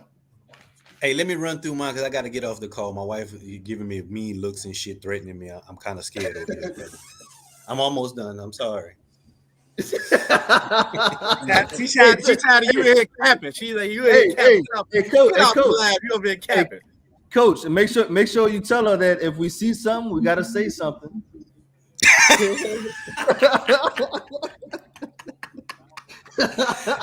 Hey, bro, all I am today is a walking wallet. It's Christmas shopping. I'm just a walking wallet, bro. I'm gonna go in reverse order, man. I started top to bottom. I definitely got Luka number 1, future MVP. Tatum number 2, Trigger Trey 3. I got Booker 4, Spider Mitchell 5. I got Jaylen Brown 6, Ja Morant 7, Ingram 8. I got Fox at 9. I got DeAndre Ayton at 10, Collins at 11, Bam at 12, Sabonis at 13, and I used the young guns 14 and 15 at LaMelo and Anthony Edwards only because they just the young guns and they still got time to go. Okay. Hey, SB, when you say LaMelo low, you mean low as in high? Like he too high, like number 7? You think he should be like number 15 or something? Nah, he should be higher than that. Like 3? Nah, not 3. Probably in a 5, maybe 5. I'm out of here, fellas. I gotta go if I get beat up. Hey, tell wifey if you come back to the next podcast with any bruises whatsoever, we have a hotline number that we have to call because this is live stream, brother, and domestic violence is not something that we accept. Straight up. Thank you for being my support system. Y'all be easy, fellas. Later, bro. Be good. But yeah, and I think Luke could be in that conversation. Ja Morant is better than Booker. I'm taking Ja. I might take Ja over Booker. That's debatable. I'm about to say that's hella debatable, bro. That's hella debatable. Yeah. No, I say I'm trying to look at the list. No, maybe right. Yeah, LaMelo at 7. You know, he might be right. I'm really looking at it. I have to look at like everybody. I'm still forgetting about you. Ain't say Ben Simmons, did you? You ain't say. I ain't say Ben Simmons. I say Zion. I say Zion Williamson. I ain't say either one of them. Why you took both? You took both of them out the list. I took the reason more because Zion because he's been injured like his whole injury is like ESPN made this list based on future potential, and that's what I basically went off. Zion, I don't know if he's gonna be. I don't know if the weight is that really an issue. Jordan, you would know better than me. Is that really an issue with him, or that's just something the media trying to put out? Sidebar, and I want you to finish. Absolutely, because I mean we all know this. That they're first of all, we all know Louisiana's food. SB, I don't know how much you frequent down here, but we know the food down here. I need to take a trip. I love seafood. I need to take a trip. And brother, if you haven't done so, you need to do so ASAP.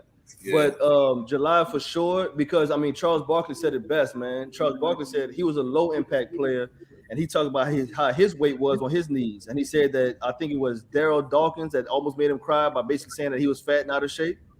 So the biggest thing is that Zion plays above the rim, and we see how much of an impact jumper he is as well. So to not get long-winded with it, absolutely the weight is the issue because of the impact that it can have on his joints and his knees. Yep. I like for me with the Zion situation, I'm knock on wood for the young man because I want him to be healthy and all that, but I'm just getting Blake Griffin flashbacks all over again. Man, I hope that view and that thought stays in Chicago. We don't need that bad juju down here. We already lost CP. Y'all got the juju stuff. That's y'all. I don't know the word that juju stuff mean. Look, bro. Y'all got all that curse stuff. Y'all need to put the good spirits on his knees and his leg. Make sure bro be good. And the reason I don't have Ben Simmons because of y'all boy Lonzo. Like that's the reason I ain't got Ben Simmons because we seen how Lonzo wasn't that shooter when he first got to the league. He worked on his game and he has become a better player. Ben Simmons is still basically the same Ben Simmons at LSU. I watched him at LSU. He's still the same player, a little bit better defensively, but the league has caught up to him. Like he came in the league, ahead of the game, but the league has caught up to him.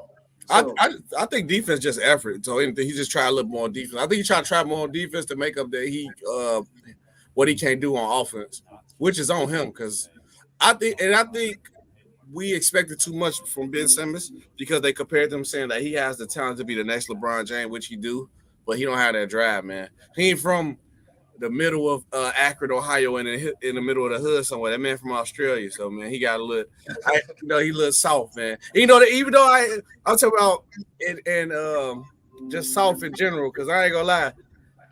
You ever see like the animals in Australia, the spiders? Now you gotta be a different type of breed to live out there. Man, they have spider season, bro. That's I never in my life live in Australia. Dog, I seen the video. It was a spider on a tree, dog, and it was about big. It was about this big, bro. And I don't you know said if they have saw, spider season. What that mean? They literally there's a season, bro. Like if you can Google it, there's a spider season. They cobweb like the picnic tables, the trees. Like it's literally like you can Google it, dog. To where one of the dude I met in Australia, he's like it's pain is like a tolerance measure for them. He said that a guy, his son had broke his leg. He's like, "Oh, buck up, buddy, get better. You're gonna get stronger, whatever." Said that like snakes literally crawl in. Like there's pictures, bro, to where snakes will be in the toilets. They'll be in the barbecue pits. They'll be in at the gas station. Like Australia really is a different world, man. Like 100%, bro. Yeah, I'll get my list real quick. I had to hurry and retool it honestly because I know it was 25 and under or just under 25.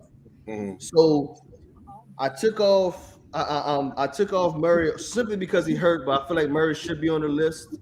But I have Luka, Tatum, Trey, Mitchell. I added because of course I know there's 25 and under. I got Ja, Ayton, Bam, Ingram, Collins, LaMelo, Lonzo, Sabonis.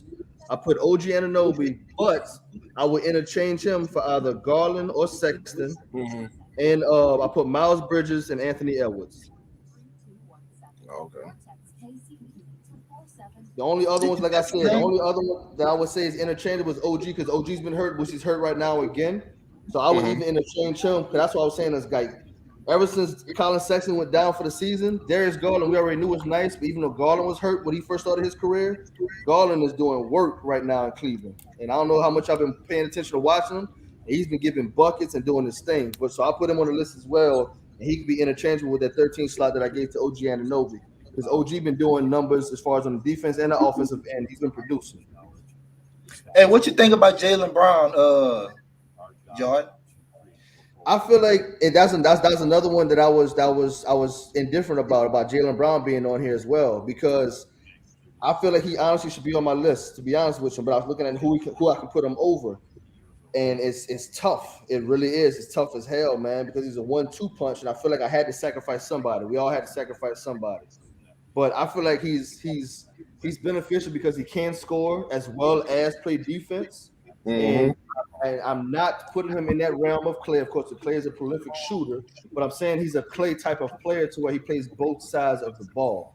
Right. Where he can score it as well as he's going to defend and play hard as well. So it was hard as hell, honestly, because I looked at my list and I kept looking at it. I didn't know who to put on because, to be honest with you, I wanted to put on Jared Allen, like I think you got on your list, July. Because Jared Allen's been doing numbers, and he got a lot. Like the league is in good hands, which I'm happy to say for the under 25 list. But to conclude it, I feel like Jaylen Brown does add value, and of course can produce. And who to take off this list is hard. I don't know who I can take off, bro. Yeah. And then I think somebody comment said, "What about SGA?" My only problem with SGA, and I believe SGA is a top young player, is just like. Can he show a little bit that he can impact winning a little bit? You know what I'm saying? It don't feel like he don't impact winning at all. Like I ain't saying like the OKC Thunder team should be like a playoff team, or at least they could be kind of close to it. You know what I'm saying? It don't seem like they a lottery team still with him, so he don't impact winning to me. The reason why I didn't put my bad. Go ahead. My bad. Finish, bro. Finish. No, I said no. He a good player though. He just don't. For me, I don't feel like he impact anything right now. And then the reason why I didn't put SGO on there, he's been hurt a little bit as well. He does produce, he does give value, he does add to the team. I feel like him and a few others. They will be on this list. It's just hard because some games you'll see Dort being the leading scorer for like a few games, like not just one or two. To it consistent. You'll see Dort being the leading scorer of a few games, and y'all remember that they had that the playoff matchup with the Rockets to where they was daring Dort to shoot, and Dort's been turning his game around, and Dort's been the leading scorer of a few games. So it's just that I want SGA to solidify himself over there, as well as to make sure that it's legitimately ran through him, because some games you'll see him with like a 30, 10, and 5, like for a few games back to back, and then he'll come off and rattle off like a 15 and 4 and a 10 and 2 and stuff like that. That's the only thing that I'm saying. No. All right. Did you say Fox? Did you say De'Aaron Fox?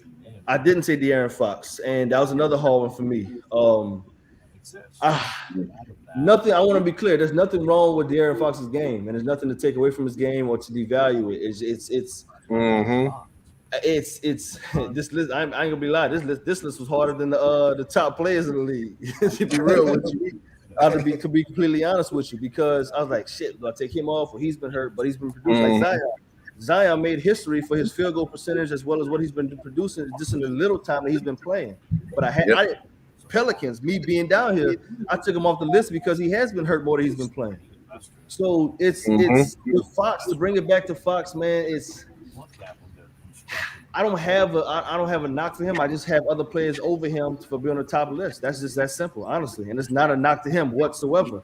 As I said, it's hard with this under 15 list because there's so many debatable rebuttals you can give to so many. You know what I'm saying? People can come at you, July, and be like, why you got Jared Allen over this one and this one and this one and this one? But Jared Allen is legitimately producing. You know what I'm saying? And winning. Yeah, and winning.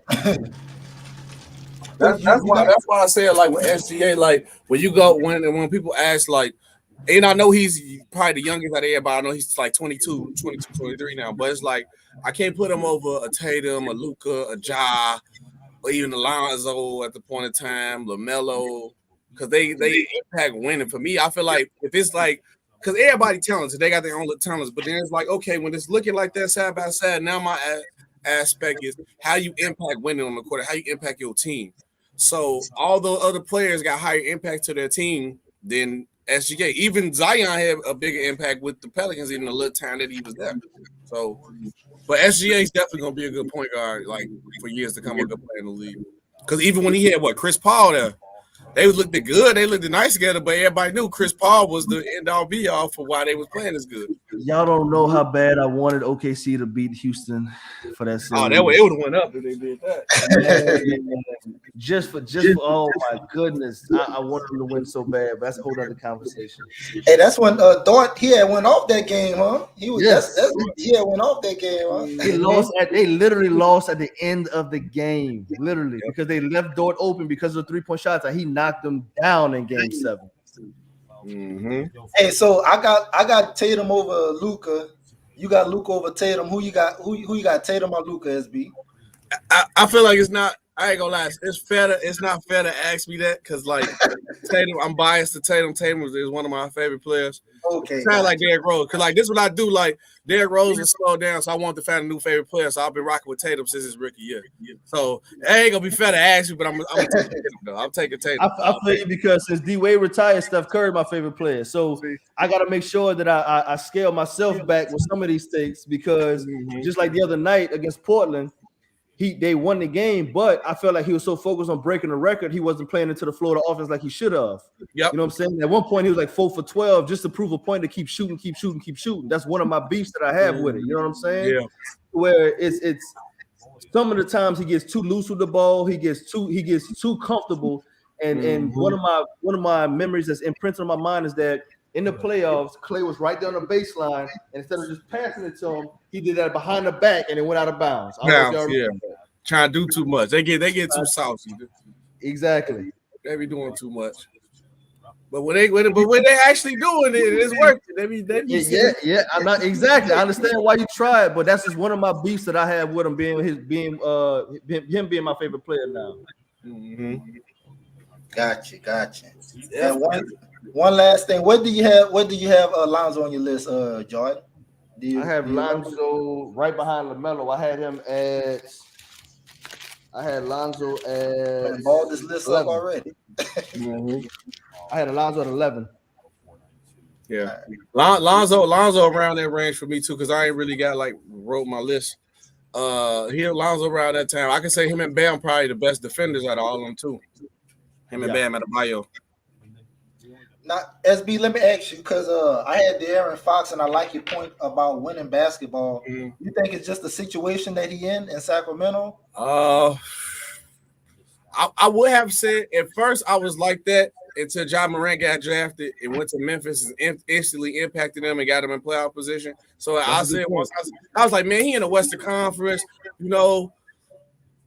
Then I see Ja Morant get drafted to the league and the Grizzlies Magic. They was a lottery team because that's how they got Ja.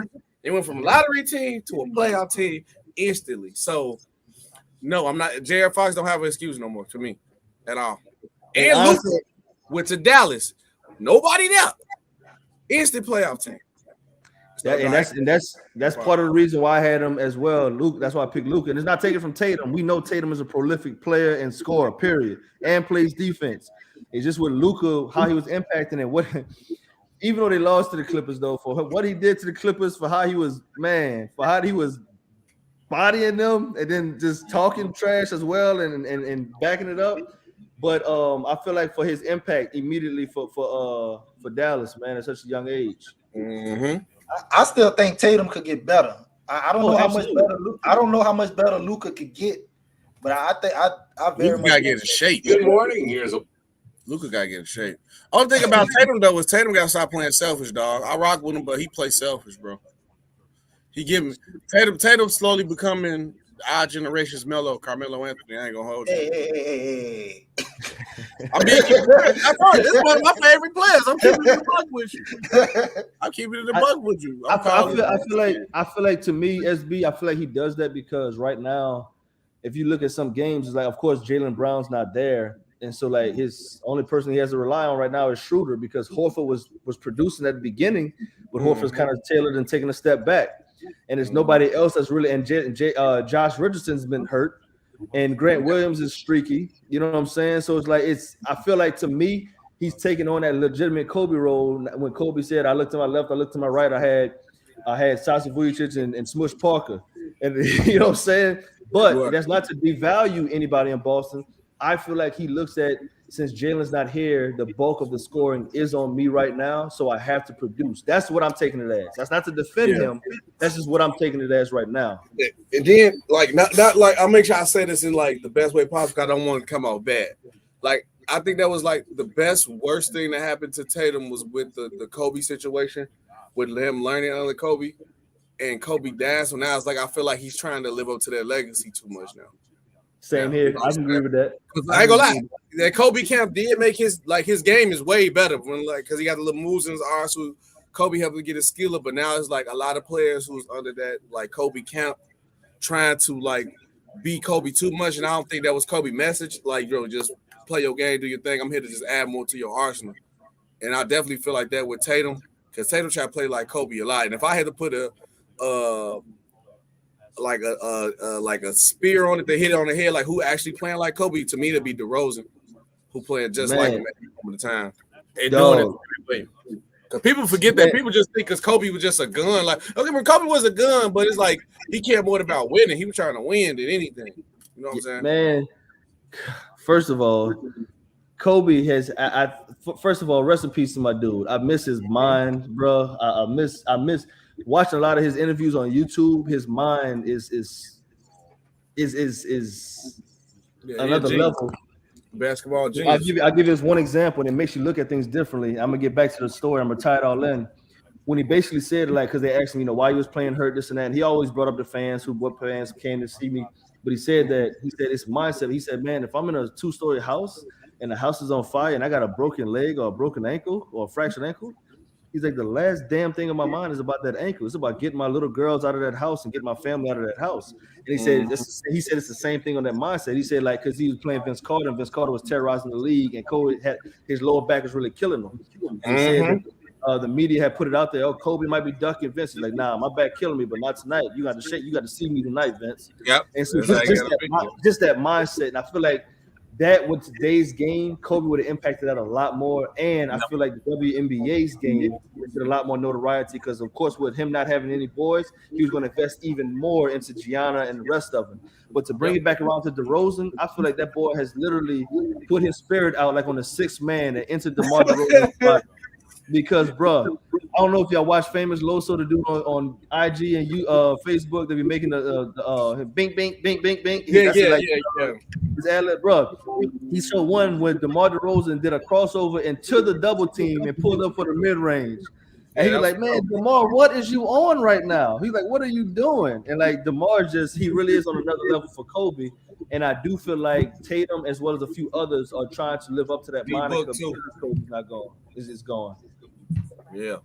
And then it's just like with all the like, I don't know what happened. Like I said, Kobe must have possessed it, boy. And then Larry the Bird was up. We're not saying none of them is Kobe, but you could tell Kobe trained them. Like they was under his student. Like you feel me? They taking stuff from his game. They was under. So Larry the Bird, dog.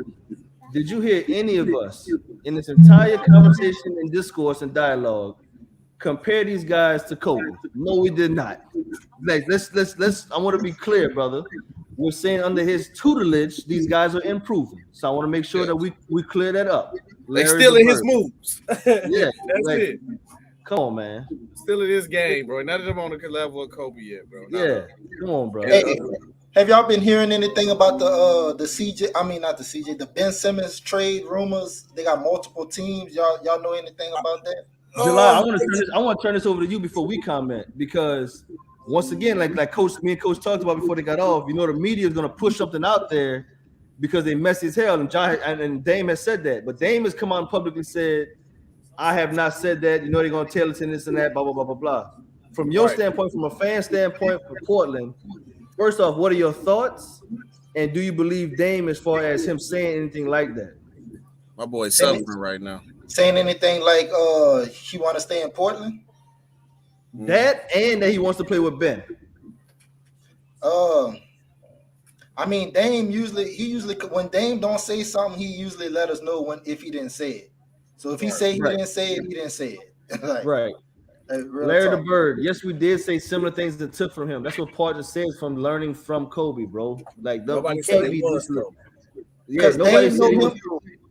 Dame know him coming out and say that he want to play with Ben Simmons is basically saying that he want to trade CJ McCollum for Ben Simmons. Exactly. So, that's why I asked you. That's why I asked you for that one. Because you ain't got no other value over there, boy. You ain't got nothing over there, my boy. Exactly. So I don't think he gonna say nothing like that because him and CJ tight, and he know him saying that is basically telling Portland put a package together around CJ to try to get Dame. I mean to try to get Ben. I hope, man. I read that report that multiple teams are now interested in a Ben Simmons blockbuster trade. I hope that these teams don't submit to Philly and give all these players for Ben Simmons, bro. And that's not to take away from Ben Simmons, dog. But as far as giving in to Daryl Morey and not Daryl Morey, whatchamacallit, giving in to the GM with his request. I hope they ain't gonna do it because Ben Simmons ruined this value by not playing. So. And then he said about not getting better and all that too. Like he tripping, man. Yeah. Tatum and Booker. You got to get your money. Booker are overrated. Cap. I was literally about to get off because I got to go drive to the city, but I'm gonna wait. Sturdy, I need you to back that up and explain to me how. First of all, tell me what you think overrated is. I know it's a lot of typing, and then tell me how Tatum and Booker are overrated. You could just click the link. Yeah, I put in the. Hold on, let me put in the link again. Hold on. I gotta hear this, bro. Boy, I gotta hear this. Yeah, he capping. And one of them just made it to the finals. I'm confused. Giannis, I put in the link, Sturdy, if you want to hop on and come explain this instead of typing it on. Typing your life story. Let's see, you gonna come. He said Giannis don't get enough credit. How much? I mean, what else do you want us to say about Giannis? Like, he the second best player in the league. That's my opinion. The second best player in the league after KD. Like, in July, what more you can say about him? In July, didn't we just have a post in our groups about the power forwards? Where it was Dirk, Charles, Giannis, Hakeem, and Powell, and we had to rank them. A power forward. You see that? Did you see that post? Yeah, Paul. No, about the international players, about the best international players. I guess so. But what I'm saying, I'm bringing it up because 90% of people that replied had Giannis as the second best behind Hakeem. Yep. I say Hakeem. I don't even put Hakeem as an international player, in my opinion, because he went to college to Houston. He played on the USA team. If you go to college, you went to college to Houston, and he played on the USA team, you're not an international player. I need Sturdy to explain this to me, bro, about this overrated. Come on, bro. I need you to explain to me how Booker and Tatum are overrated, and explain to me what you think overrated, like your definition of overrated. Cause that's a steep comment to make, brother. You gotta definitely explain that. I need to hear that. I'm legitimately staying on because I need to hear this and read this one, bro. Let me put the link in again in case you ain't see. You're right. You see that link? You don't want to come and explain that. Come on, dog. You gotta explain this one, brother. Either you can type it if you're busy, you can't jump on, and Philly missed the best deal for Brogdon and LeVert. That would have helped Philly for sure. If they was offered that, oh boy, tripping if he didn't take that. I didn't even know that was a package that they had sent. He tripping for that.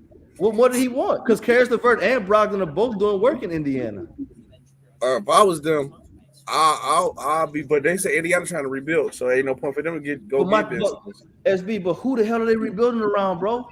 They was doing all these trades and stuff to rebuild. Like I'm not understanding. It's not like they've been missing the playoffs like the Pelicans. If I was them, I'd go get LeVert. I say give me LeVert. Well, I gotta see the money match before I even say this. I would say LeVert, Brogdon, and probably get Miles Turner or Sabonis. And then maybe do a 3-team trade or something. That's probably gonna have to do a 3-team trade. Hey, speaking of Brogdon, do y'all think Milwaukee would have won a championship if they would have kept Brogdon and let Bledsoe go?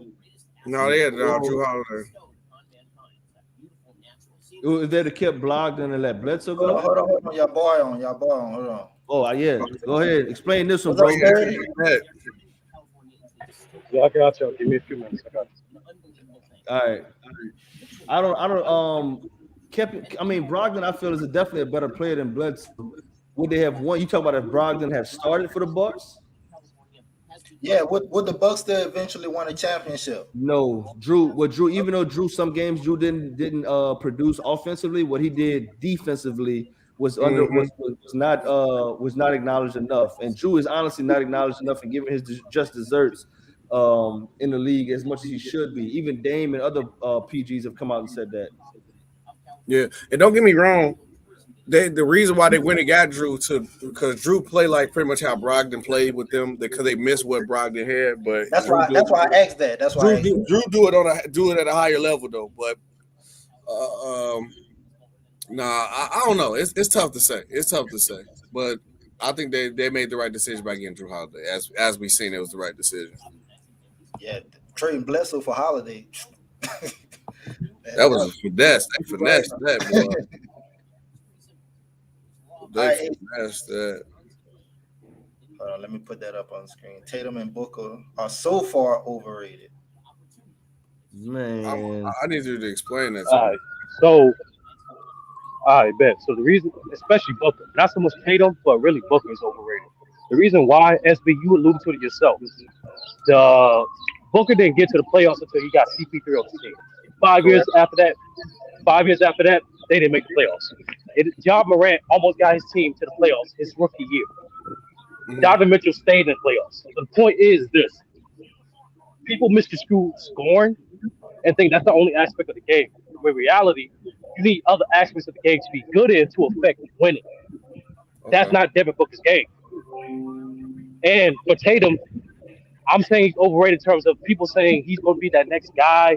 He's going to be the top 5 guy that when LeBron and KD retires, he's going to be that guy. I don't see it. I'm not saying he's incapable of like evolving and becoming that guy, but as of now, he has to commit more of defense, and most importantly, he has to be able to increase his decision making, playmaking wise, because he has the playoff experience already. But so far, But like I said earlier in the chat, Giannis is the only one who actually implemented Kobe's advice efficiently. All them other dudes, Kyrie, Booker, Tatum, all they did was increase their shot attempts. That's it. Okay. Before I comment, SB, Go ahead. thank you for jumping on, Sturdy. Nice to meet you, brother. Instead of being in the comments, can you Nice also to meet you, explain your definition of overrated? Where is Devin Booker rated right now? Like, where would y'all have him rated? Probably like. So my now go ahead. You can explain. Go ahead, bro. So I want to clarify. So you said, what's my definition of overrated? Yeah. Okay, so basically my definition of overrated is when the consensus give either more credit or acknowledgement to a player that he hasn't put work in to do, or he hasn't proved just yet. Case in point, the reason why I said Giannis don't get enough credit because in most people's eyes, he's not considered the best player in the world for some reason, and on top of that, he's still not even considered a top 3 player in the league right now in some people's eyes. So that's the thing. I'm very confused. The fact that Giannis is the type of great player that literally does everything that people want a great player to do. So when his work paid off, and he's still improving even this year, that's still not being talked about. A lot of people aren't talking about the fact that he has a career high in assists and passing efficiency this year. A lot of people are talking about the fact that besides that game against what was it? What was the team before the Rockets? They were Drew Holiday, Chris Middleton, and Giannis were undefeated before that game. But once again, no one will talk about that. Instead, what we are doing is we're giving KD another pass, and we're not acknowledging once again the improvements of what Giannis is doing. I don't know what else this man has to do in order to get that respect besides just dominate the postseason like he did last year. What we giving the KD a pass for? What In pass general, and I had this discussion with SB. In general, KD does not get the same level of criticism, he doesn't get the same level of criticism as other guys on his talent level. He don't get the same level. Criticized players. No, he doesn't. No, I'm gonna tell you. Dude, hold on. Honestly, in the consistent basketball community, does KD get enough the same amount of criticism as a Russell Westbrook, a LeBron? Yes. What? Yo, SB, come on, bro. SB, come on, bro. 30. Let me jump in real quick. Where were you, brother, when he lost to the Golden State Warriors, and that man was railroaded because after he won, they're saying that they're putting asterisks near his titles because they said that he had to go to a championship-winning team to win, and they're saying right now, even though that the team was hurt, this year more pressures on him because he's looking to produce because he has to prove himself to win without a championship caliber team or player in Steph and Clay that he was on as well. So I don't know where you've been, bro, but yes, that man has definitely been and has not been given passes. I don't know if you understand and know that boy has made a fake Twitter account, a burner account for these situations, but that's why. And he talks back to everybody who talks back to him. What are you talking about? I don't know why. I don't know if that's the reason why, but he has his own personal reason why he got burner accounts. But in regards to the criticism towards KD, like I said before, KD's greatest failure in 2016, Westbrook got most of the blame for that. In reality, it was KD's fault why they got walked down. It was both of them. It was both of their fault. No, it wasn't. No, hey, SB, you can watch the games and you can go over the stats. I watched the series. Hey, you watch it again, sir. You can look at KD's efficiency. You like, yo, this nigga shot 30% from the field, 20% from 3, and then he tried. It's game 7. He tried to make 3 shots in a row, and then make the excuse of, it was too late for me to get hot. When you didn't do it the first 40 minutes of the game. So, like I said before, he don't get enough credit. 2016, when people think of 3-1 choke, they think of Curry, only because it was in the finals. But in reality, KD had a worse game on 5, 6, and 7 in comparison to Curry's game 5, 6, 7 in the finals. But once again, that don't get the headlines. What do get the headlines is you're not crediting. You're not telling the full story. You're not crediting the Warriors defense and how they was playing Kevin Durant later that series. SB, they was blitzing KD. Either it was making his shots very tough or it's getting the ball out of his hands, bro. You're not giving the credit to the Warriors defense. No, not at all. Sir, that's not what's going on at all. What I'm holding KD to the same level of criticism as I do any great player. I don't care who you are, what era, what team you play against. If you up 3-1 and you're a great player, there's no excuse for you losing. That goes for Yeah, Kobe. no, that's why he got Barkley. criticized. No, That's what we telling you. no. I'm telling you, SB, you can look up the headlines. You can date the headlines. People were blaming Russell Westbrook more than KD for them getting walked down. For 2016, and you know it's for a fact, 2016 is known for Curry giving up a 3-1 lead, opposed to KD giving up a 3-1 lead. Because he lost in the finals, bro. No, Exactly. It's more Curry because of LeBron. 2016 is more for LeBron coming back from a 3-1 lead. And that's never been done. Even though there was a high percentage of people that did not do it as far as like come back. Bron was the first in history, and the Cleveland was the first in history in the finals to be up 3-1 and come back. So that's why the headline is so big and stuck around Curry and the Warriors. That's not the reason why. But we gonna once again, this what the basketball community do for some reason. Like we don't hold KD to the same level of standard as we do other great players like Curry, Kobe, LeBron, all these other guys. For some reason, this guy he don't get the same level of criticism as those guys. He doesn't. I'm gonna firmly and strongly disagree with you because when it's the first time that something's been done like that in history, just like when Westbrook with the triple doubles, it's going to get that press, and it's not taking away from what OKC and KD and Westbrook didn't do and didn't complete as far as against the Warriors in the playoffs and in the Western Conference Finals. But what I'm saying is that because that happened in the finals, bro, that's why it was so prolific and so profound as far as that acknowledgement and that notoriety as far as like being talked about. And just to double back a little bit as far as overrated, I'm going to strongly disagree with you again because my definition of overrated is highly touted players or people that you looked at or looked after or supposedly want to produce and they don't. I.e., I'll give you some examples. Darko Milicic, that's number one. That boy was over Carmelo, and we all know what value could have added to the Pistons at that time. I'm going to give you another one in Kwame Brown, was a number one overall pick, did not produce like we thought he would. Adam Morrison was a number 3 overall pick. These are people that I feel are over. Anthony Bennett, who was a number 1 overall pick, to where we think that he's going to produce. Marvin Williams was number 2. The list goes on. So my point is, when you say overrated, bro, for two cats that are actually producing 20+ points a game in the league, in the NBA, the highest basically skill set, that's hard to do, dog. Like you can't say overrated. I feel where you're coming from, what you're trying to say, but you got to pick a better title or a better word for it because overrated is not it.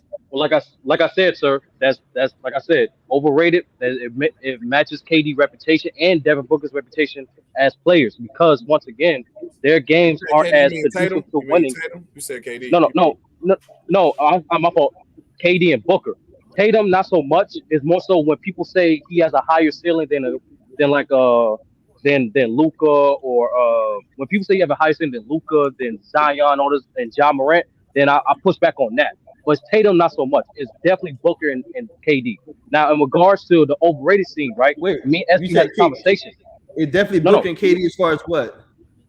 In terms of overrated, as in terms of the reputation. Devin Booker, KD is viewed as the best player in the world. Me and SB had this conversation.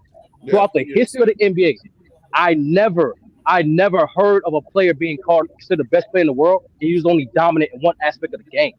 I never seen that shit before, ever. So when we do, and on top of that, it's even more disrespectful to a guy like Giannis, who was durable the last 3 years and was dominating the last 3 years. You know what I'm saying? So it's like that's why I say it's overrated because we really disrespect the greats prior to him. Okay, I got 2 points. 2 points to nerf that real quick. You said you never seen an aspect where players who was dominated on one side of the ball or one thing and was labeled the best player in the league. We just seen that with Steph Curry multiple times. He won the United's MVP, and he was mainly dominant on one side of the ball. Hold on. SB. There's difference between MVP and best player in the world. There's difference. You know that for a fact. He was calling Steph. They were saying he's the best player in the world. Yeah, they were saying before that finals, they were saying Steph Curry was the best player. And the 73-9 season, he was labeled the best player. They said if they finished the job, he would definitely be the best player in the world. It was still between LeBron they was calling and Curry. him the best player in the world after that championship. They was calling him MVP. That's what I'm saying. There's a difference between MVP and best player in the world. There's multiple Malone got an MVP.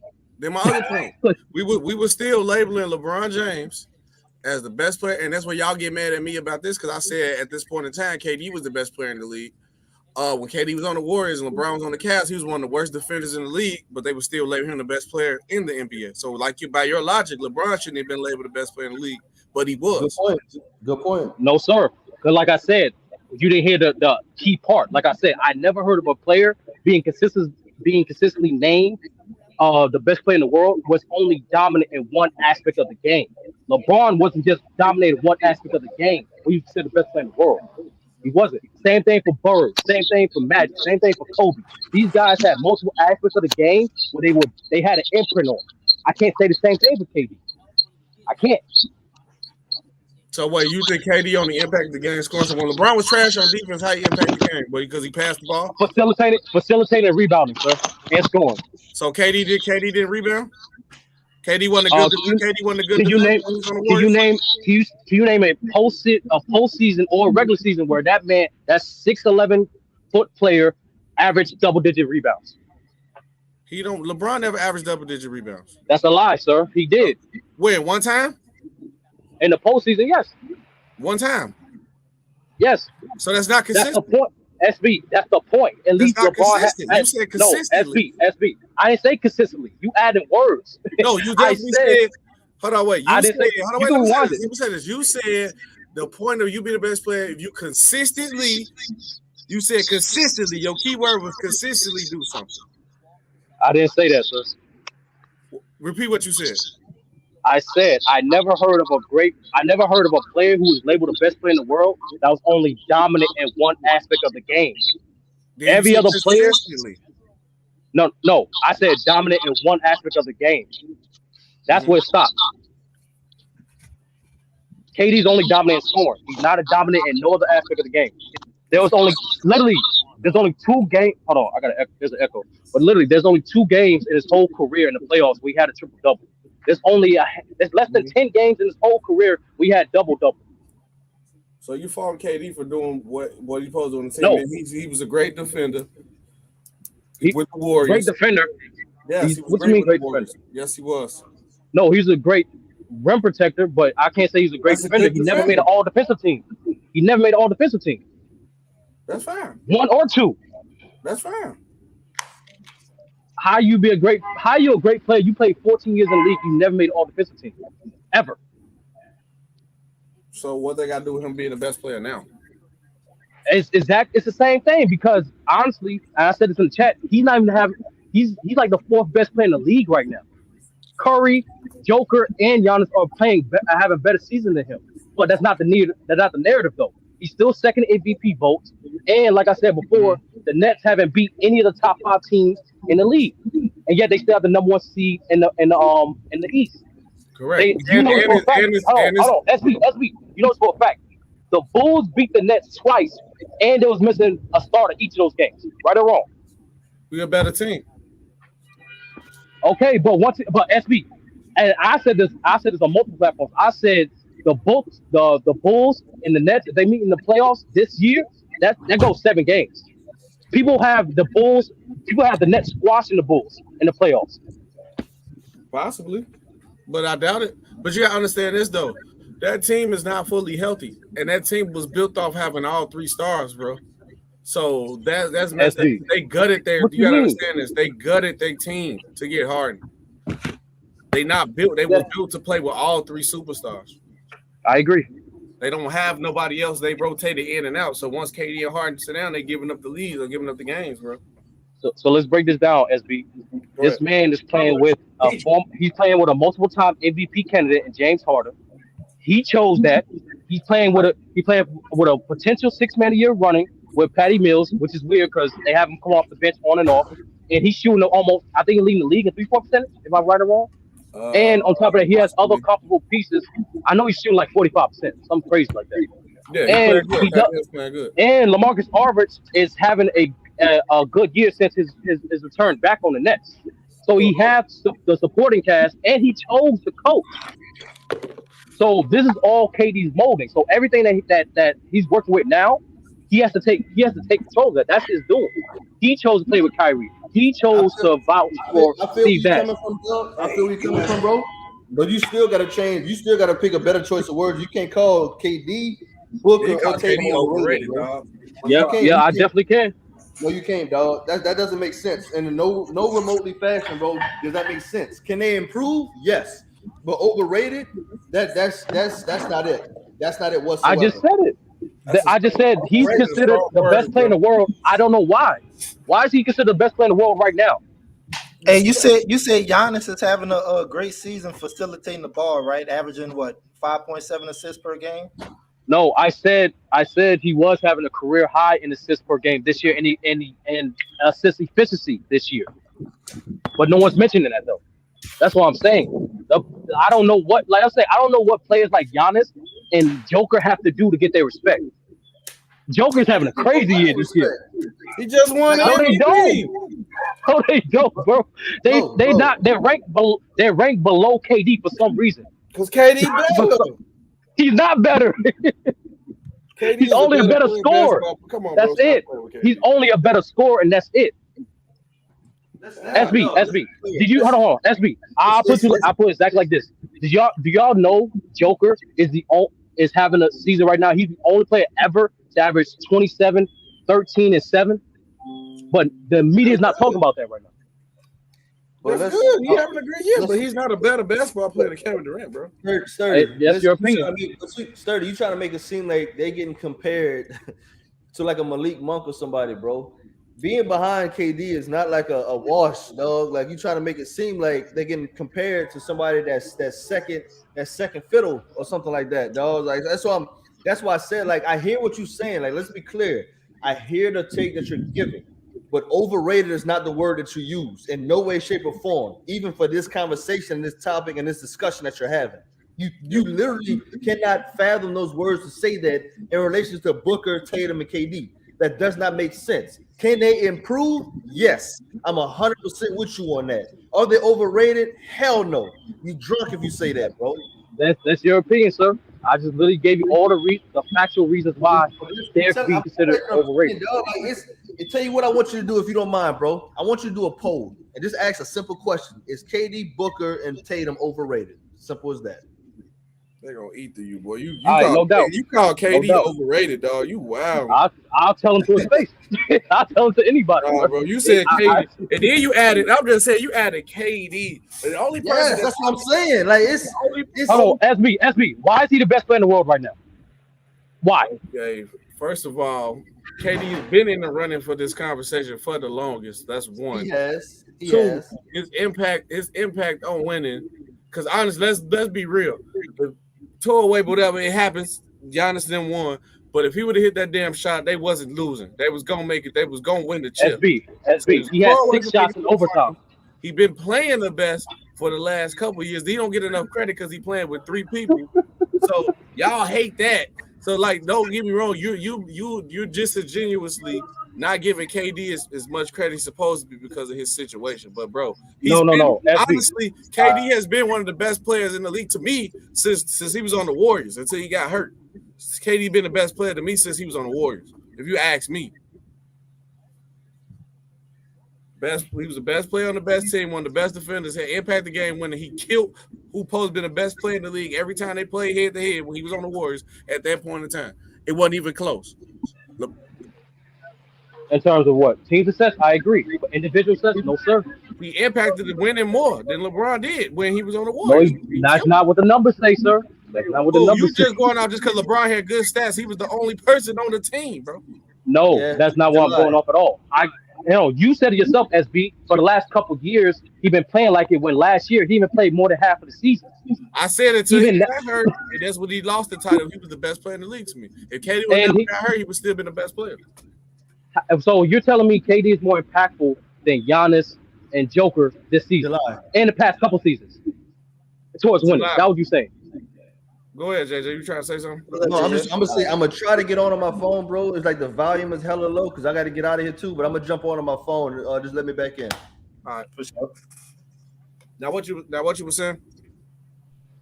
No, you saying I can't hear you breaking up, bro. That was for me, July. No, you breaking up. I can hear you. I see what was your question, now, bro. Oh no, I asked. So you saying these past couple years to this point, KD's have a bigger impact towards winning than both Giannis and Joker.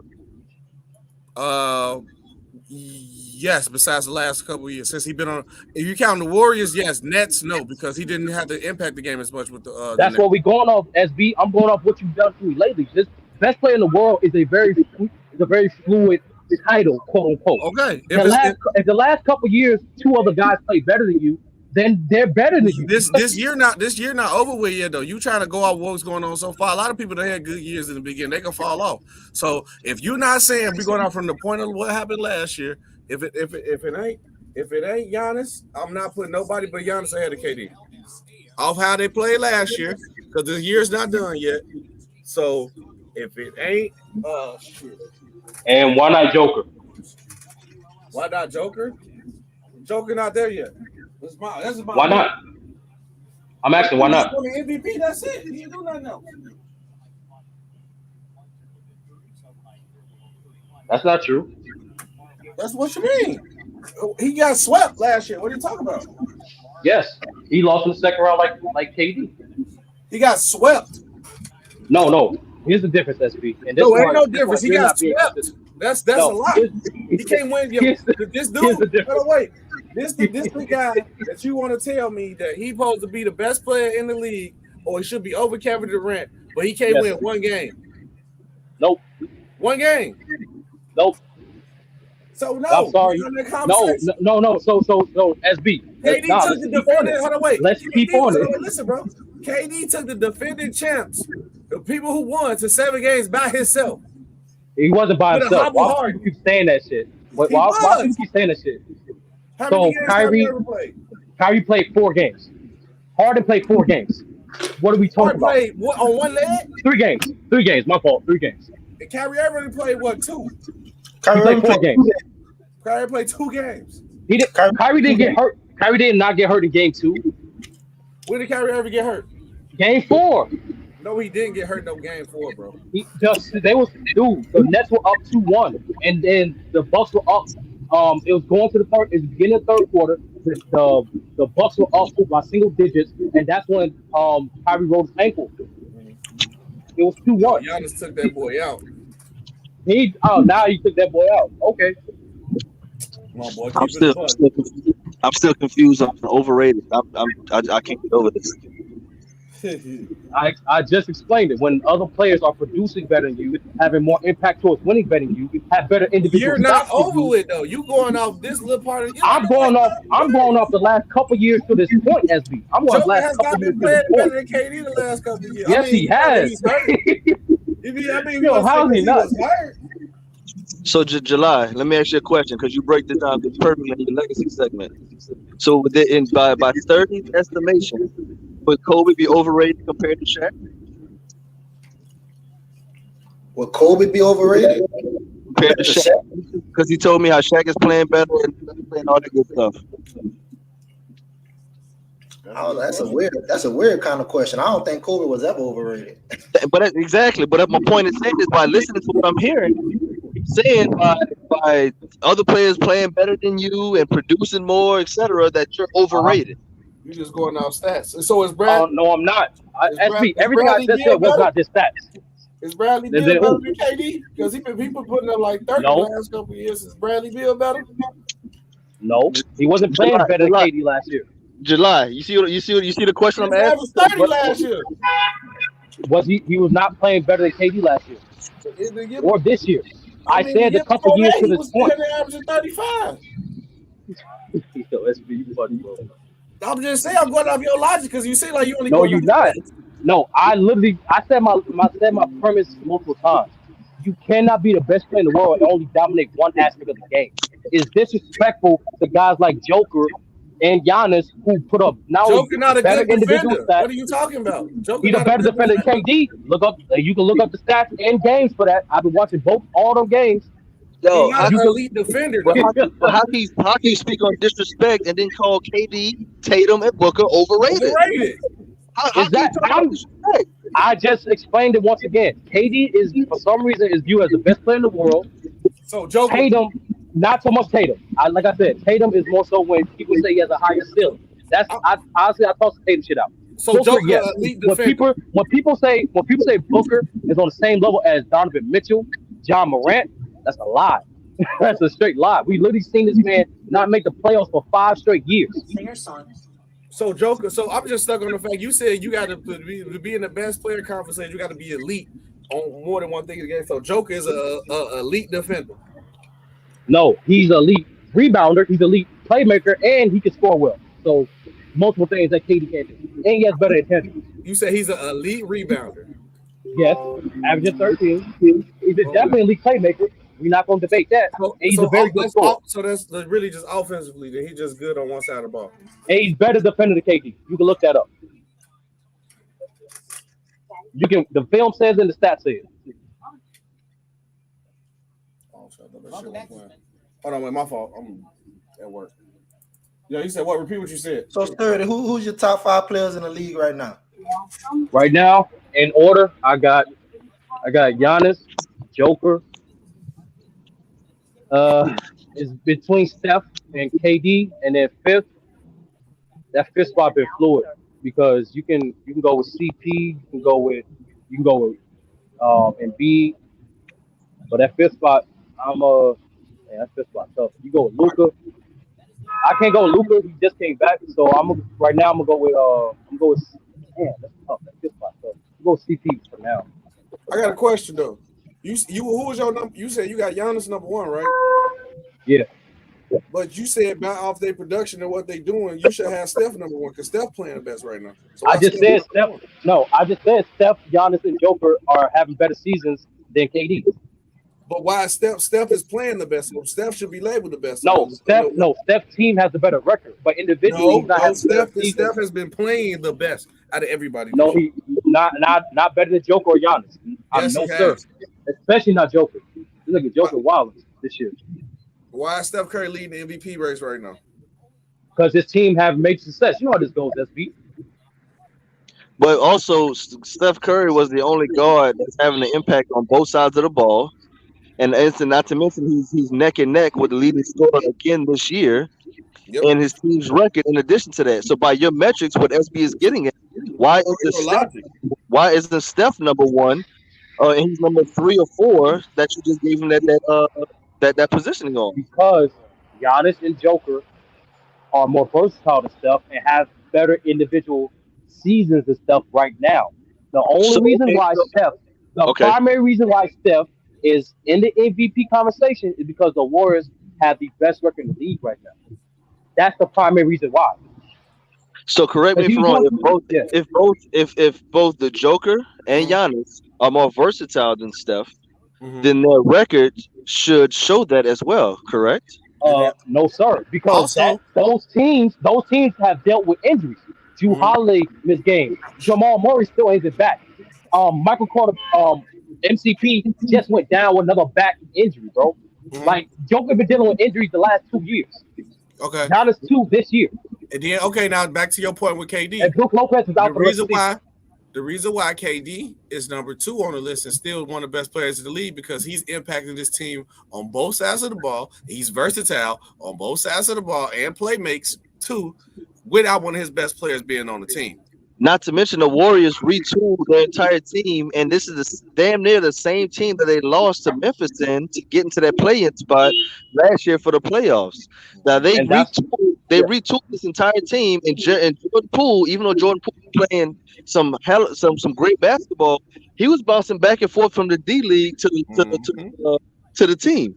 And then, so what I'm saying is that your logic is, and I get it, you're going to bat for Giannis and Joker because for some odd reason you have it set in your mind that they're not getting respect, and only you understand why. Because we do respect them, and we've given them that respect as well.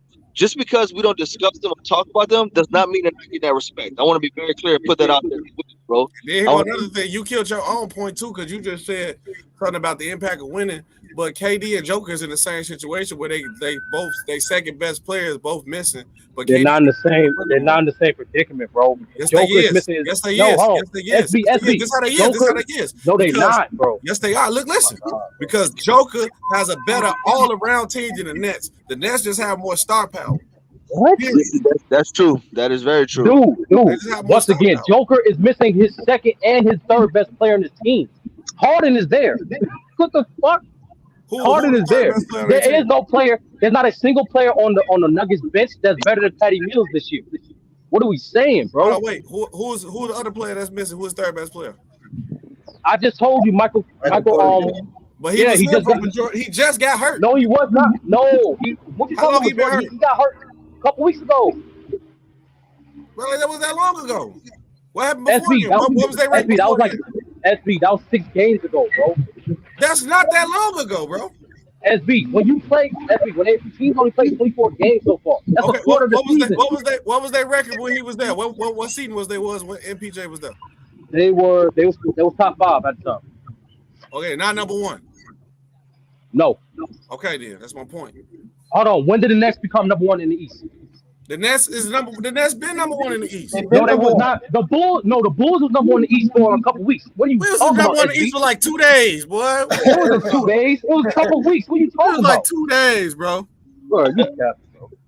How you gonna tell me I'm a Bulls fan? I keep up with that. It was like 2 days, bro. Cap, bro. It was the Bulls. It was the Bulls. Then the Heat for like a hot second, and then the Nets has been No, number 1 because since. even the Knicks, I think, bro, everybody that had the number 1 seed in the East, it been fluctuating, but the Nets have been holding it down for the longest out of anybody. Because they do what good teams are supposed to do: beat the teams, beat the inferior teams. However, when it comes to the elite teams, they have not beat none of them. You only can play who in front, bro. It's only 18-8. They didn't play that many games, bro. No, SB, you can't explain this stat to me, bro. Why are they 0-6 against the elite teams? You said they lost. What you mean? I said Exactly. They can't beat the elite teams. That's why. Because the team was built off having 3 superstars. SB. I don't understand what you don't understand. It's not looking good for you, SB. You telling me KD's such a great, he's the best player in the world, and yet he can't beat the Bulls. You can't beat the Bulls. You can't fathom, dog. You can't fathom say out your mouth that's not looking good for SB when you fixed your lips and confidently said that KD is overrated, dog. Okay, you want me to repeat it? I'll repeat it again.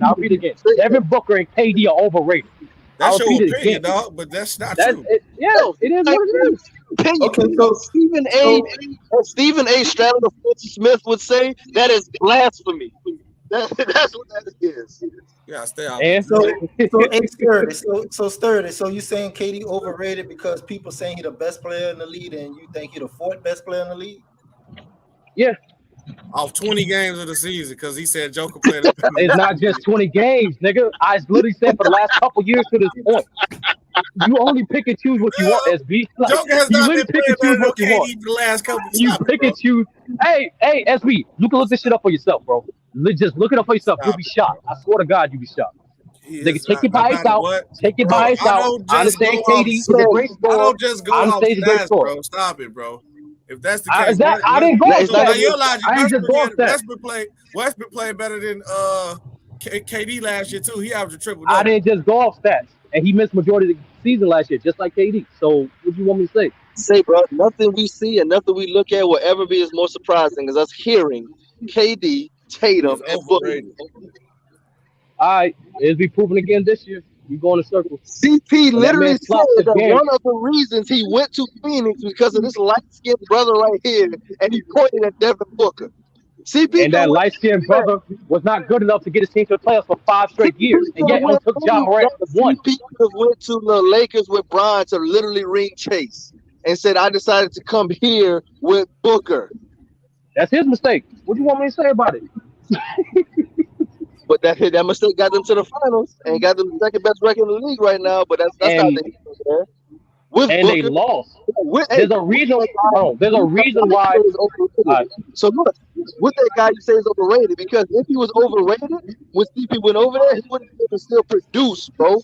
That's what I'm saying. Like, you should know if you hoop, dog. You should know if you play ball and you hoop, you know, dog, that if a cat is overrated, that means that he's had a few games and that's it.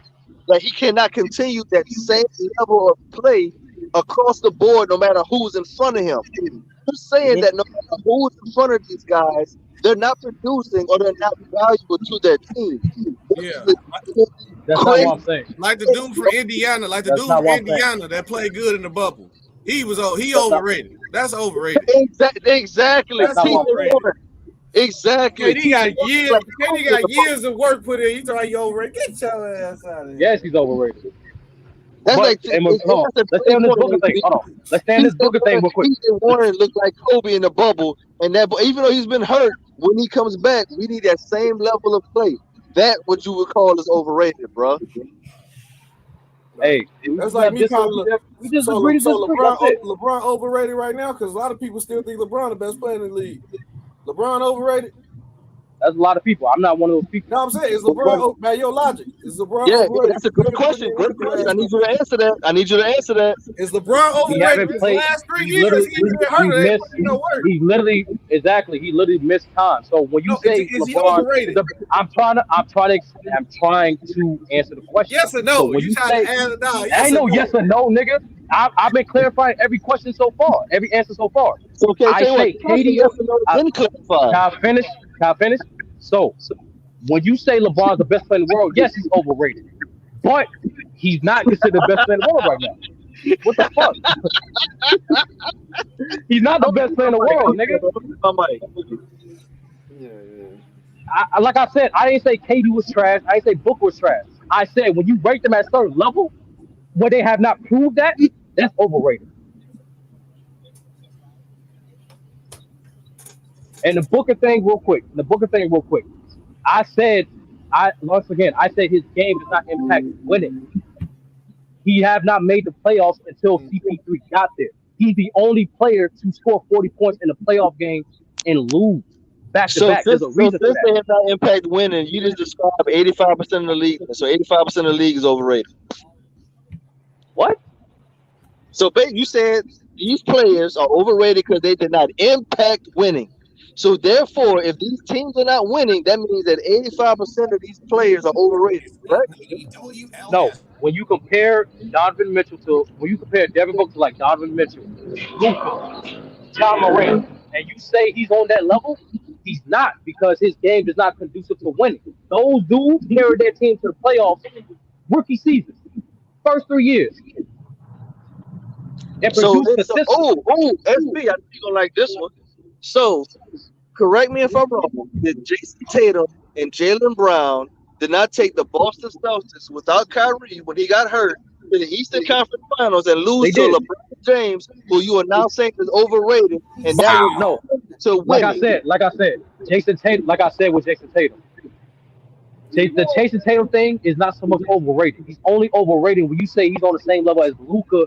It has the same potential as Luka and Zion. That's why I say he's overrated. But in terms of his production, no, he's not overrated. Devin Booker is definitely overrated. And KD's only overrated when you can say he's better than Giannis or he's the best player in the world. Is Luka overrated right now? Because you said he's top 5. Yes. He's been playing like a top 5. I say he's barely top 5. Because once again, he missed time, SB. So I count that against you. Same thing with Embiid. I count that against you. It doesn't fluctuate. That title you can't use it some years. Overrated is the wrong word. I said that on SB. I said this on FYF well. When FYF was saying Luka's top 5 preseason, I said hell no. That's overrated as fuck. He's not top 5. Like no. I think you wording it wrong, bro. Overrated is a strong word. No, overrated. We just have different degrees of overrated. That's all. But we have the same definition. No. There is. I'm telling you, bro. You need to find a better word because overrated ain't it, bro. I'm telling you, like perfectly. You will get go into a bar. I want you to go into your barbershop and record. You saying Tatum, Booker, and KD is overrated. I need you to go into the barbershop. You can take him out of it, bro. You can take Tatum out of it. It's not really Tatum. Real question, Sturdy. What you think about Ben Simmons? Like this trade situation, his value. What you think about Ben Simmons? I think he's definitely getting traded this year. I don't know what team because they try to do a 3-team deal. I actually think if he gets to a proper team, who actually gonna He's only been in the league 5 years, bro. Like he's gonna improve his reputation. I think under the right circumstance, he can be one of those next guys. He can be one of those next top 5 future guys. Because he is elite playmaker. He is an elite playmaker, and he is a big mismatch. Only thing Ben Simmons' primary weakness his aggressiveness for scoring. That's really it. So I think on the right team, he'll produce at a high level. Absolutely. What would be the ideal situation for him? I thought the ideal situation was the Warriors, but that was off the table. So maybe if they could swindle a deal with the Nuggets, putting him with Joker, that shit would be crazy. And if not them, if not Joker, if not the Nuggets or the Warriors, I would say people look out for the Pacers. The Pacers they're doing something different. I don't know. They up to So something. if the Warriors would trade for Ben Simmons, what do they do with Draymond Green? They get rid of him. So he including in the package? You'll get rid of your heart and Yes. soul. Yes. Oh hell yeah. I'm Ben Simmons right now over Draymond Green. Yes, I'm definitely taking that. I'm getting a guy who does exactly what Draymond Green does, but younger, more athletic, and this guy we have for the next 3 years. Yeah, no, I just think we misvalue. Don't get me wrong. Ben Simmons is a way better player than Draymond Green. I'm not denying it, but I feel like we misplacing the value that Draymond Green has on the Warriors, bro. I'm not denying that, SB. I was the main guy. Like when it was winning, I was the main guy saying Draymond might be the second most valuable Warrior on that team. But we got to be. It is what it is. Since 2016, that man's shot regressed, his athleticism regressed, his playmaking actually increased, but because due to the fact that his athleticism regressed a little bit, his defense regressed a little bit. That's only gonna get worse. And for some reason, like I said before, his shot got worse, which is weird because NBA players typically shot don't get worse. Because he started investing in getting other players their offensive in the offensive strategy and working through them. And Kerr's even said that because he's not looking for shots, he's looking to get other people involved more than he is looking to perform and score. And when he's looking to perform and score, the Warriors are even more deadly than they are now. So that's something that he's working back into, and that's why his shot has regressed because he hasn't been taking as many shots as he used to. Yep. No, like I said, once again, it's more so. In terms of like scoring when it comes to players, the amount of points is really it depends on your role. Like who's the first option, second option, who the team's run through. But in terms of your individual efficiency, his 3-point percentage and free throw percentage and field goal percentage all went down, and that's weird for a player, especially for a veteran player like Draymond. It's still not as weird as me hearing that KD and Booker is overrated, bro. Hey, truth sounds weird sometimes. It is what it is. But I do think, in regards to the young players, which y'all was saying, Anthony Edwards, he's a problem. He's gonna be a problem. Like he's gonna be a problem, and I think Ja as well. Ja has a chance to be like I'm not gonna say as great as Steph, but he's gonna be great. He just need a second scoring option, and he's gonna be fine. So you said the Memphis just need a second scorer? Yeah, they don't have like they need a perfect guy for that team. And down the line they can get like a Brandon Ingram, then they'll really take off because that's really what they're missing. Like they got the defense, they got the franchise player, and they play with the right style. It's more so the fact that they need a quote unquote unpatterned player, a player that you can get the ball to down the line and get you a bucket. They don't got that player. I think honestly, I think a better fit for them would probably be a Bradley Beal. I think a Bradley Beal will take them over the top. Somebody who could Brandon Ingram's kind of like low key take the ball out of Ja's hands sometimes. Like, and I actually like what Ja Morant do with the ball in his hand. So I'll take a Bradley Beal, but I doubt they get a Bradley Beal though. That's highly doubt that. Yeah, it really going to depend on Ja Morant's relationship with other players because Memphis is not a attractive free agency. So yeah, ain't nobody. They're gonna have to draft somebody. They're gonna have to get lucky and draft somebody because ain't nobody coming to Memphis. And Memphis in the Western Conference too. Nah, they good. Yeah. All right, fellas. 8:30. Thank you for coming on, man. It's nice to meet you. Yo, no problem. Nice to meet SB, you know what it is. Nah, you my boy. You my boy. All right. Yeah. Yo, no, like, yo, July, I would want to say this real quick. Like, this great. I'm not gonna lie, this is great content. I've been following y'all and watching y'all for a bit. Y'all do good shit, yo. And just quick thing before you go out, like, what's your opinion on tonight's fight for UFC? If you watch it, if any of y'all watch it. I'm not big on UFC. I know Nunes fighting tonight. Oh, she beat that girl. Nunes gonna win. That's the only fight I know. I'm finna go put my money on her winning right now. They probably no point in betting on her. You probably no, win. SB. If you want to win money, the bet you should take is the main event, Oliveira versus Poirier. Right now, Oliveira. Yeah, Poirier's gonna win, but Oliveira is considered the underdog. And like, if you want to win some money, yeah, he can win that fight. I got Poirier 1-2, but like, Oliveira's a dangerous they got the dude. champ as the underdog? Yeah. Yeah. You lying. No, look it up. Oh my goodness. Yeah, it's because Dustin, if you look at Dustin's resume, especially the last 5 fights, compare that to Oliveira, it's way better. He been beating motherfuckers. He been beating people up, bro. But Oliveira is the Sturdy, definitely. Big ups to you coming through and actually participating and interacting and engaging, man. Even though your take was crazy and wild and left as hell, still very much appreciated, man. And definitely for the support and any and all activity you're going to be able to produce and have with us in the future, bro. Yeah, I gotta get about this. Oh, no doubt. Much love, y'all. Much love. Hey, y'all have a blessed one, fellas. What's up, July? Another good one, brother. We'll be back next Saturday, man. All right, man. Later.